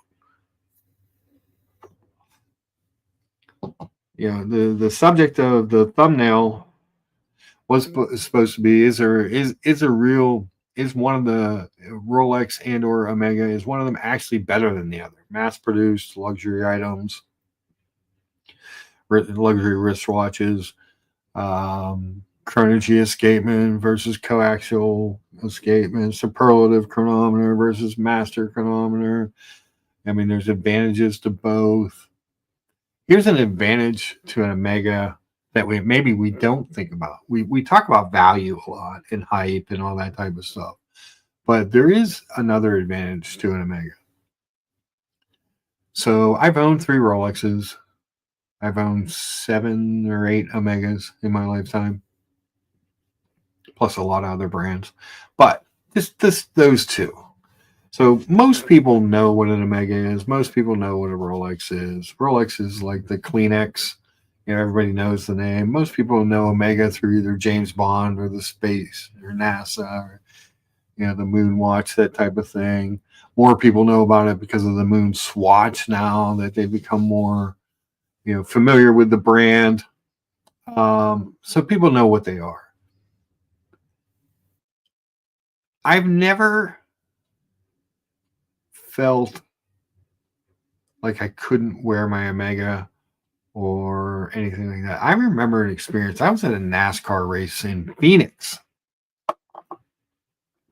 and we went, there was a bunch of us that went from all over the country back in the old forum days. We were all Tony Stewart fans, and a bunch of us met, and the girls wanted to go out to this bar that was out by the racetrack, and the guys wanted to chill and hang out. So we dropped them off. They're going out to get their drink on and dance and party and karaoke and that kind of stuff. And then we went out to pick them up, and I drove out to pick them up in my friend's Escalade, and because a bunch of the guys had been. I'm not a big drinker. I've never been a big drinker, so I was the non-drunk person.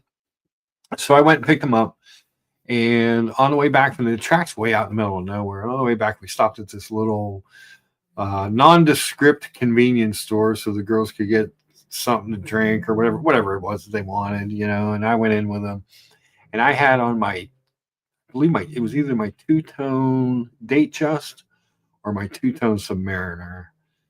I think it was probably the Datejust at that point, but I can't remember 100%. Either one. I mean, it was a obviously an expensive watch in two-tone. It was obviously a Rolex, and there were a couple of gentlemen in that store. I was standing there with by the cashier. I had bought something like beef jerky or something, who knows. And I was just kind of standing by the register as the girls were coming up and checking out, just make sure they're okay. And this dude looked like I've never felt so uncomfortable as in my life as I did as this guy was staring at my wrist and then kind of looking up and down, kind of sizing me up a little bit, like he was thinking, I want to steal that guy's watch. I want to hurt that guy and steal his watch. I really felt that way. I've never felt that way wearing an Omega. Now, the other thing that's never happened wearing an Omega that happened all the time with a Rolex is no one has ever asked me this question. These two questions. There's actually two questions that I would get asked all the time with the Rolex. Is it real? Is that real? For some reason, a lot of people feel like they need to ask you if your Rolex is real. It's a strange phenomenon. The other question is, what did you pay for that? Nobody ever asks me that about an Omega. You ask me all the time those two questions about the Rolex. Nobody's ever looked at me like they were going to cut my arm off for my Omega. I did have an experience where someone looked like he wanted to cut my arm off to get my Rolex. So I would put those into Advantage Omega. Probably, I don't know. I don't know if anybody else ever have an experience like that? Like, it was uncomfortable the way this guy was. And he was literally, I could tell you this, there was two guys, Latinos. I mean, but we were in Arizona. I'm not making any disparaging racial, it was just what it was. What it was. It looked like, kind of worker guys, from their hands and their clothing and stuff. Look like strong guys, not very tall. Fortunately, I'm not that tall. I mean, I don't consider myself tall at 6'1", but in the watch community, that makes me tall on the tall scale. Just kind of creepily, uncomfortably eyeing up my watch and me, like, looked like he was trying to make a decision whether he should try and steal my watch, hurt me and steal my watch. Never had. Has anyone else ever had any kind of a run-in like that? Because it was uncomfortable. And again, nobody's ever asked me if my Omega is real.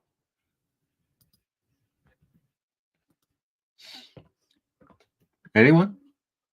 Bueller? Is the chat dead? Have we killed the chat? Have we officially died off? Nobody wants to talk about this potential life-threatening ordeal I went through? Guess not. All right. Well, on the screen, I guess we'll get ready. If we're not going to chat, the rules are we're done. We got 20 people still watching, but nobody's chatting suddenly. So we'll get ready to close it down here, and 4.5 minutes will give us a 3.5-hour stream this morning, which is a nice stream. On the screen is yesterday's breakfast, the Loco Moco, a Hawaiian dish. If you guys weren't here at the beginning of the show, did an interesting thing to make the gravy for the Loco Moco because I grilled the burger, so I didn't have anything to really start a gravy with. So I started cooking down the mushrooms, cut them up, and started cooking them down with some garlic and soy and oil and stuff. And then when the liquid started to release out of the mushrooms, I gave it a good coating of flour, made a little bit of a roux, and we did soy sauce, oyster sauce, a tad bit of Worcestershire sauce, a little bit of 5-spice, some freeze-dried chives, some there was something else. I made sort of an Asian flavored gravy, thinking that, well, Loco moco is a Hawaiian dish. You get a lot of Polynesian, influences. You can link that back to Asia.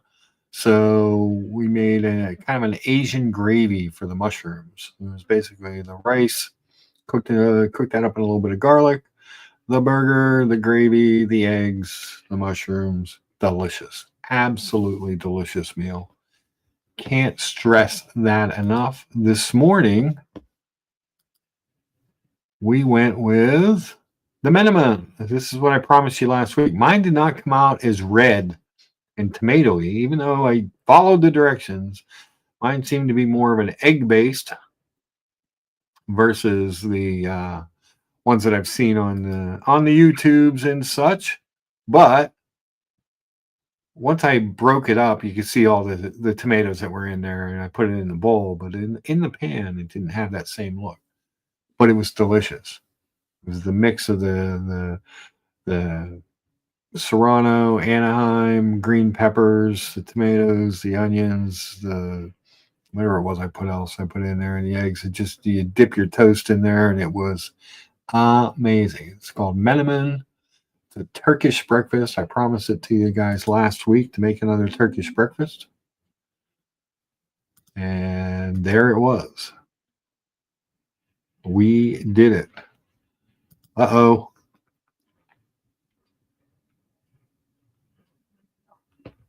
God, did I miss a bunch of chats somehow? Did my chat stop? Huh. Hand wound spring drive and power reserve in the back. I guess a bunch of these chats just popped back up. That's weird. StreamYard, you're killing me. Watson Wood said, I've had people call me out on my Daytona in a crowd and make me feel uncomfortable. So I just say, yeah, the Chinese have come along a lot in the last few years. Yeah. Triple says, never happened to you.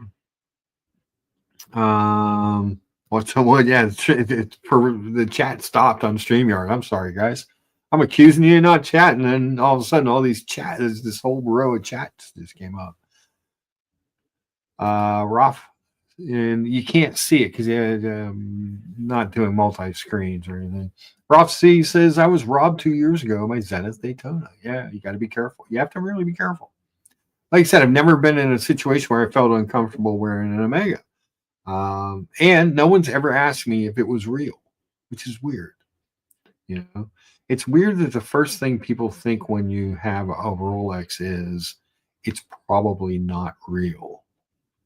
That's a little disconcerting in itself.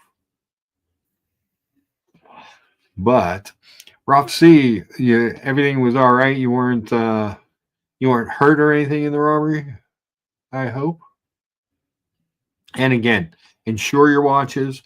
If somebody asks you for your watch in a threatening manner with a weapon, give them your watch and go to your insurance company. It's not worth your life. It's a wristwatch. We love the hobby. We love watches, but it's just that. It's just that. Since that day, I don't wear my watches anymore in public places. That's a shame. It's a shame.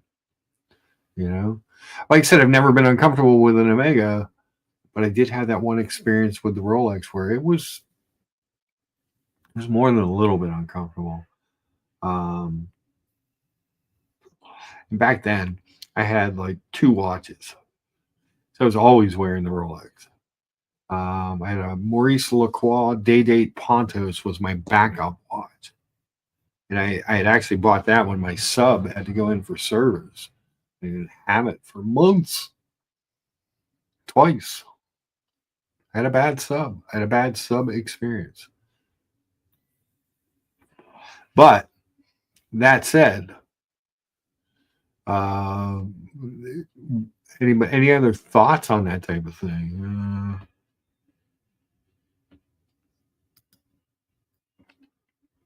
Rob, what's his Roth? Where was it robbed and where are you now? City, not address.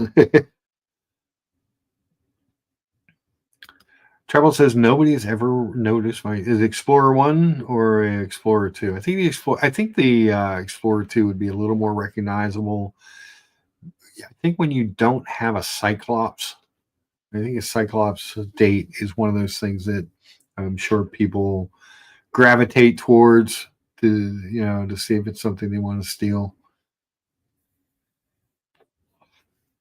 Which makes it tough. Oh man. But yeah, so the menemen was really good. I mean, it was really tasty. And like I said, you grill up that bread, you dip that bread in there, you get just delicious. Another delicious Turkish breakfast delight. Another breakfast delight. I told you I'd be making a lot of breakfast tacos until I was on Explorer 40. Yeah. So he was in a restaurant. So they were probably somebody was probably casing you. And when you went out to the car, you were robbed. That's a shame. I'm sorry that happened to you. That's a terrible thing. Yeah, you don't want that to happen to anyone, but don't resist. Don't fight somebody who has a weapon. It's not worth getting hurt or killed over. It's just at the end of the day, it's just a watch. Insure it and move on. You know, even the watches that have sentimental value, it's just not worth it. Long sleeves are the main thing. Also, not looking too flat. But also, I don't wear expensive watches in city. Excuse me. It's kind of a hiccup burp. In cities, I don't know. I know my own city. I know where are good areas and what aren't. Yeah, you got to be careful. Know your surroundings. You know. But yeah, that's real shitty, rough. No, I hate to hear those stories. Like I said, I understand it because I don't know that I was ever as uncomfortable. I was held at gunpoint once when I was 18 years old, and the Burger King I was working at was getting robbed after close. And I don't know that I was as uncomfortable then with a guy who literally put a gun in my face as I was with that guy. Was just looking at me like, can I beat the shit out of this guy and steal his watch? You know, that was the feeling I got. And I'm there trying to be like the protector for the girls, and it was bad. It was a bad feeling. It was really, really bad feeling. On the screen were the tacos I made the other day. Now I picked up those peppers and stuff to make the menemen, and the Anaheims only came in a bag of multi-peppers at the Market District. I could have just taken one out of the bag, but I'm still paying the same amount the way they set that up. So I took one of those peppers, I roasted it I grilled it on the Ninja grill, stuck it in a bowl, put plastic wrap over the bowl, let it steam, peeled off the skin, filled it with breadcrumbs and cheese and a little bit of spices, and broiled it. And it was delicious. It was delicious. Happy Meal! Thank you for the $5 super chat. Thank you. Lucha Brunch Tacos. I just gained 2 pounds, pal. And I told you, I made the tacos the other day. I sewed some taco shells and I made the guac. So I had I still have some crumbled chorizo. So we'll have a few more taco dishes coming up. But I thought for a good side for that would be that chili pepper. It was really good. It was a pretty good idea. I've had stuffed poblano peppers before, but never an Anaheim. So an Anaheim chili isn't super spicy, but it is very flavorful. So it actually worked really well with the cheesy breadcrumb filling that I made for it. So then you just, after you take the skin off, just give it a quick slice, open it up, pull out some of the membrane and the seeds. You don't have to get it all because it's not super spicy pepper, but you just want it to be a better tasting, so you don't want the bitterness of the, and stuff. but it was really good. Really came out well. Trouble says, so you shot him for looking at you funny. Yeah. I was out of state, you know. No, and I would hope not to shoot anybody for looking at me funny, but I don't want it. It was unnerving the way I felt about that. It's just a watch, and it was insured, but it was one of my favorite watches. Yeah, that's a shame. Yeah, and that sucks. That's not a thing. But like I said, that's one of the things. I've never had that feeling when wearing an Omega. I've never felt like somebody wanted to steal my Omega. No one's ever asked me if my Omega was real or fake. No one's ever asked me how much I paid for my Omega. You know what I mean? Like those things, those you don't get that baggage with an Omega that a lot of times you get with a Rolex. And I don't know that makes one better or not. I'm just telling you my experiences with the watches. Marconius and Imperador, Omega has been to the moon. Rolex has not. No, they wanted to. They wanted the Cosmograph to be the moon watch, but it did not pass the mustard, if you will. But Happy Meal, if you're still there. So I'll show you this morning's breakfast was the Turkish menemen, which is just like peppers, tomatoes, onions, eggs, a little bit of seasoning, dip your toast in, and go. Delicious. And then yesterday, that was it in the pan. Again, mine came out a little more eggy colored than the ones I saw online. But once I took it out and put it in the bowl, you can see all the tomatoes. Then yesterday we had the Loco moco with my Asian-inspired mushroom gravy.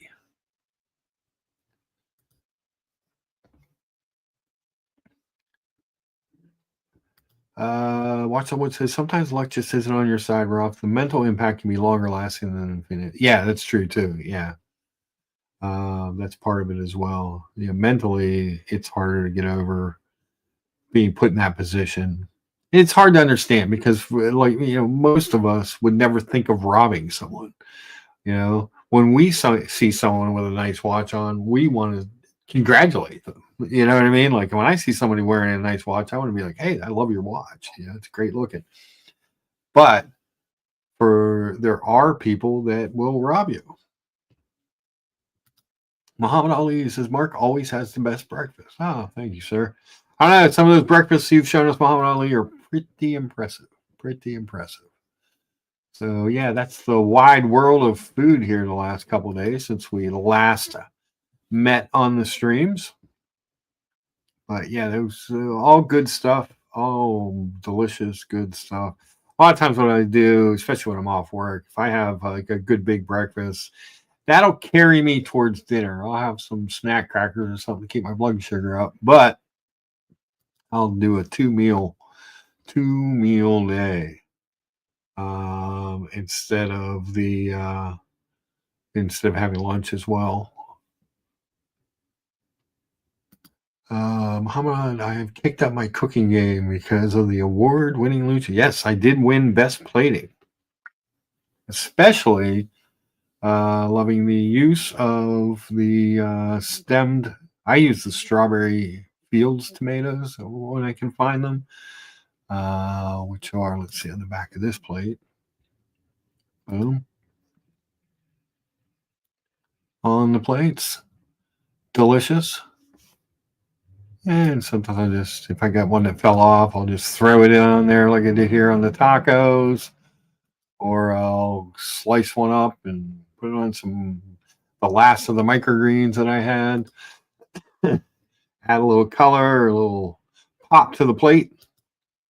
Indeed, watches on wood, like I said before, it's just a watch, but it sucks to go through it. And but glad you're okay. Glad that that's the most important part. You're right, Curly. Mark should go pro with his cooking. Well, it's part of it is, like I said, I think I told you guys this, years when Facebook first became a thing back in, I think, 2007, and I put something up that I was cooking, and people went nuts over it. I was like, wow. So I was just start doing that. And then I had to learn how to make them look like I had to actually work on my plating for a while, and then I started showing these things for you guys. And obviously, if I'm going to start off the live stream with a plate of food, the presentation needs to be there. It's got to look the part. Otherwise, you'd be like, Lucha makes crappy looking food. Who wants that said about him? Bill says Mark has the presentation eye. Well, I try, and that's just years of doing it. Social media has its good and bad. For me, part of the good is it's made my food look better. It's forced me to make my food look better, if you will. I've had years of experience. Like 18 years? Jeez. I'm old. I'm getting old.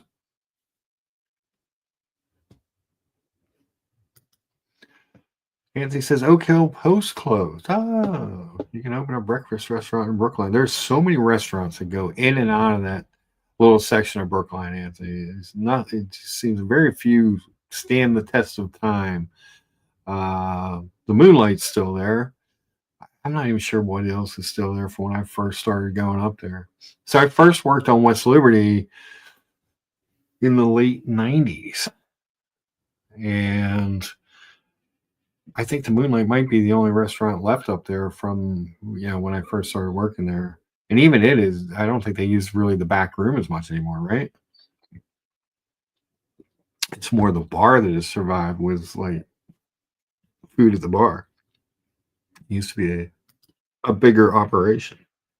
But yeah, there's a lot of breakfast competition out that way. Indubitably. But I'm going to try and make it out to Joyce's this week, Anthony. Again, thanks for the recommendation. If you're floating around in North Hills area on Monday around 11 o'clock, probably head over to meet someone over at Watches of Switzerland and look at some stuff. You're welcome to pop over that way. Always good. I always say, if you get a chance to meet people from the community too, there's really good people in the community. It's fun, and you get to talk about watches and stuff. Like my friends get bored. My family gets bored. They don't understand why I like watches at all. They'll listen to me talk about them if it means they're getting a meal, though. They will do that. There's a reason that everyone comes to my house for the holidays. The food, not the watches. Not even to see my cute, blind, double-dapple dachshund, Sherman, who I showed this picture the other day, but is so smart that he drags his bed over the heating grate. He makes his own electric blanket bed. Look at that dude. So he's born with small eye syndrome, so he's never been able to see, but he's cute. He's gotten fat since Rebel died. Oh, God. He does not get enough movement in now that he's an only dog child. But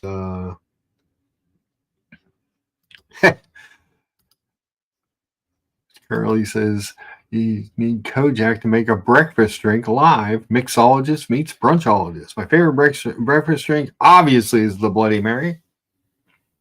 One of my favorite drinks, period. I love a good Bloody Mary. Yes, Basil's. Sherman, he's hilarious. Yeah. Drags his bed, you kind of see the corner there, the heating grate. Basically, nobody gets any heat but Sherman when he does that. But it seems like he does that a lot when it's really cold.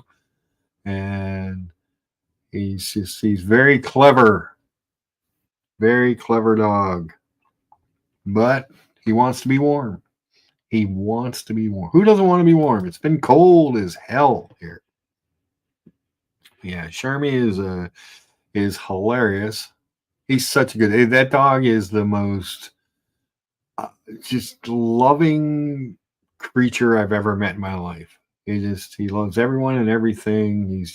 He's he's happy and fat and just, he loves the cats. He loves my mom. He loves me. Anyone who comes over, he's appreciative of his food and treats and home. When I got him, he was a puppy, just a puppy, a little blind puppy. But I had dachshunds. I had previous experience with a blind dog, and people just kept sending me pictures of his listing. The breeder wanted to put him down. He took him out of the vet's office, put him in a foster for a animal shelter. I had to drive like 2.5 hours to go get that little bastard. But he was worth it. He's a good boy. Oh, that's not the picture I want to pull up. Sorry about that. Pulled up the wrong picture. There he is, doing the armpit snuggle. That's that's another one of his go-to moves. The armpit snuggle. He loves that. Just loves to fall asleep in my arm. He's a good dog. Very, very lucky to have gotten him. First, I was like, I don't want another dog. I don't know if I want to put up with it, a blind dog again. What I mean? Like, it just seems like a lot. I'm like, haven't I done my part for the blind dog community? I had one. Then they kept sending me these pictures and little videos of him walking around the yard. I was just like, so I called the rescue that had him and set up to go meet him at the foster's house. And he's just too cute to leave there. Too cute. And he's just a good boy. He's not the smartest dog I've ever had. But he's a good boy. He's smart, like in getting the bed over the heater. But there's a lot of stuff. They always say that, people say, oh, if they're blind, their other senses are heightened. He has the worst nose. Like, he can't smell anything. I'll put a treat down for him, and he'll search everywhere before he finds the damn thing. It's amazing how bad he is at the smelling for a blind dog. You would be hard-pressed to find a dog with a worse nose. Father Artifact, how are you, sir? Happy Sunday to you as well. Hope all is well with her in Florida. And hope you're having a good time. It's got to be warmer than where you came from. It's warming up a little bit today. I think the first digit might be a 4 today. So that would be huge because it has been really cold here. Really cold. So looking forward to that. We're going to go another couple minutes. We're almost at 4 hours. We've talked about a little bit about Rolex. Hey, Orco's here. Good to see you, sir. Remember, guys, if you haven't, please do hit the upvote. We're trying to get to 50 upvotes today. We're at 43. We're having a good upvote day, but we've been hitting 50 the last couple Sundays, so I'd like to keep that streak alive if we can. And again, my appreciation to anybody who comes here. There is a link at the top for the PayPal. You are not required to pay. We do not discriminate in the chat or anything from those who PayPal or Super Chat. You guys are the show. And even though we didn't do much on the Omega Rolex topic today, we did hit a bunch of other topics, including a bunch of American brand watches, Grand Seikos. We did a good 45 minutes on Grand Seiko. You're welcome. Father Artifact, warming up in the Sunshine State. Yes, definitely. Feels good. Feels good to get warm. Yeah, there's lots of stuff that we covered today. We covered Monta, Notice, RGM, Spitz, a bunch of American brands, and we covered it started with Christopher Ward. We were looking at the 12 versus the Ingenieur. why, Brian was on the panel, why we like the 12 better than the Angenour. There was a lot of reasons. Not just the fact that it's $10,000 less, but there were a lot of things that we liked better about the watch. And but then we went into like, are there any someone asked, I think it might have been Watch Someone asked if there were any American brands that had the success that a Christopher Ward had. So we looked at Monta, Jack Mason, Notice. We talked about Brew, it's and RGM and a bunch of other American brands that to varying degrees of success have been there, but not in the not nearly as successful as the Christopher Ward. And what Christopher Ward does is great. They're known for their pricing to quality, in that kind of $1,000 to $2,000 range, most of their watches. But they will do some things like a Bel Canto or a Skeleton 12 or something different every once in a while, just to kind of show that they can. And I think it gets some more eyes on the brand. I think they've done an excellent job. The way they've done their, we're an American brand. It's a great song, Orko. Great song. Grand Funk. I think that was post Railroad. That was just Grand Funk. I think they changed their name over some sort of management dispute or record label dispute. I can't remember hearing the story years ago. Muhammad Ali says he enjoyed the show. Enjoy the conference game this evening. I will. You guys as well. Big time football going on this evening. So we got about 5 minutes left. Any last minute? We're coming to your town. We're here to party down. We're an American brand. Woo-hoo. It's a great song. The drummer sings that song. Why can't I think of his name? God, I used to know their names. I can't think of any of their names now. Yeah, terrible. He's had the big fro. But yeah, Grand Funk, great band. Fun.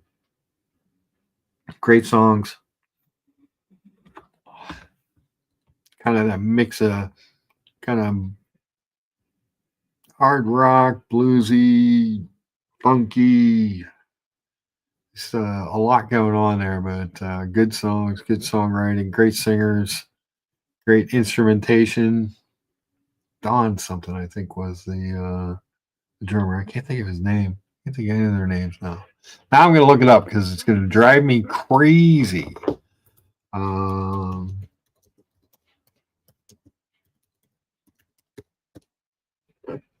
Don Brewer. Yeah, Mel Shacker was the bass player, and Mark Farner was the guitarist, usual lead singer. But Don Brewer sang American Band. Orca says that Todd Rundgren produced some of their albums too. Yeah, Todd Rundgren produced a lot of people. Aside from doing his own little solo stuff, he was a producer on for a lot of bands. Underappreciated American musician. But yeah, so there is that. Yeah, so Don Brewer. Let's see if we can. Here's a good picture of him with the fro. Let's get that up here for you guys. I don't want to do that. That's not a picture. That's a music thing. I don't want to demonetize the show. Let's see. I just want a big picture. There he is. Hold on. Here he is with the fro. Look at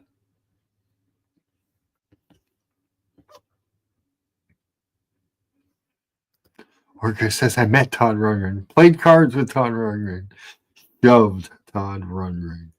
There you go. Perfect. Anybody else got anything they want to go over before we skedaddle? We got 4 minutes to a 4-hour stream. We got a 1-minute outro. So we got a couple minutes to play with before we go. But I appreciate everybody for coming by. You guys are the best. We will see you this week. Like I said, Monday, Tuesday mornings are bad this week. I got to take Mom to meet with her surgeon to have her consult. Probably set up when she's going to have the back surgery. On Tuesday, I'm meeting a watch guy, a chat member over at Watches of Switzerland on Monday, which will be fun. I'll try and get some video and pictures of some watches while I'm over there. Whatever they will allow me to do. I'll just tell them I'm interested in buying them and I need those to help make my decision. You as well, Father Artifact. You have a great day. Have a great time in Florida.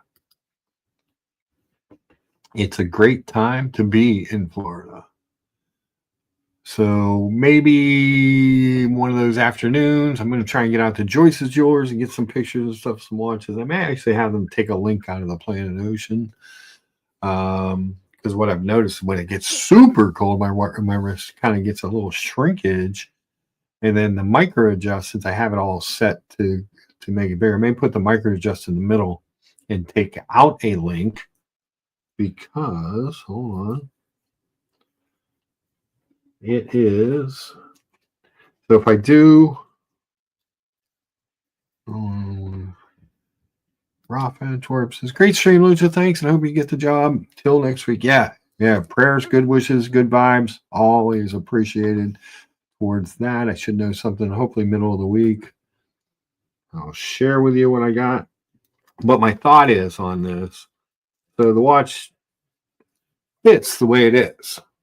All right.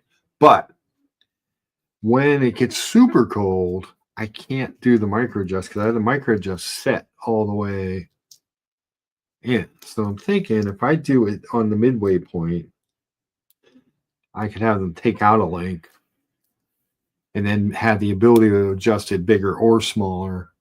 Might be a better way to go. Normally I adjust them just to make them a little bit bigger for the heat, but what I really noticed this week was this got kind of loose in some of that sub-zero temperatures, that kind of below 20 degrees. This was loose. And it's not super loose, even putting the adjustment in the middle. So if I do that, take out one link, I think it would be easier to adjust either way. I don't know, we'll play around with that. See if I can't get that done this week. Boom. Put that back. But guys, thank you so much. You guys know. I appreciate you coming by. I appreciate all the upvotes. I appreciate the people who donated towards the medical. I appreciate all the chat and you guys keeping the show moving. You guys are the show. Say something nice to someone. Do something nice to someone. Be the light you would like to see shining through others. Our words of wisdom for all the streams. We try and do that to remind you of that in all the streams. And remember, life is life. Don't worry about it. Like I said, I suddenly lost my job. It wasn't the end of the world. Get to spend a little more time with you guys for a little bit while we're searching for a job. So I'll take it. And on that, we are at the 4-hour mark. We are going to lucha our way on out of here. I will see you guys the next time. Hit the notification because I'm not sure when the next stream will be. I'm trying to get you 2 streams during the week. And just not sure based on, availability. This week is a little weird, but we'll figure it out. We got bagels. Ciao, Lucha. Thank you, Happy Meal. John D reminds us, go Bills, go Birds. Saquon watch is on. You guys, hey, be good.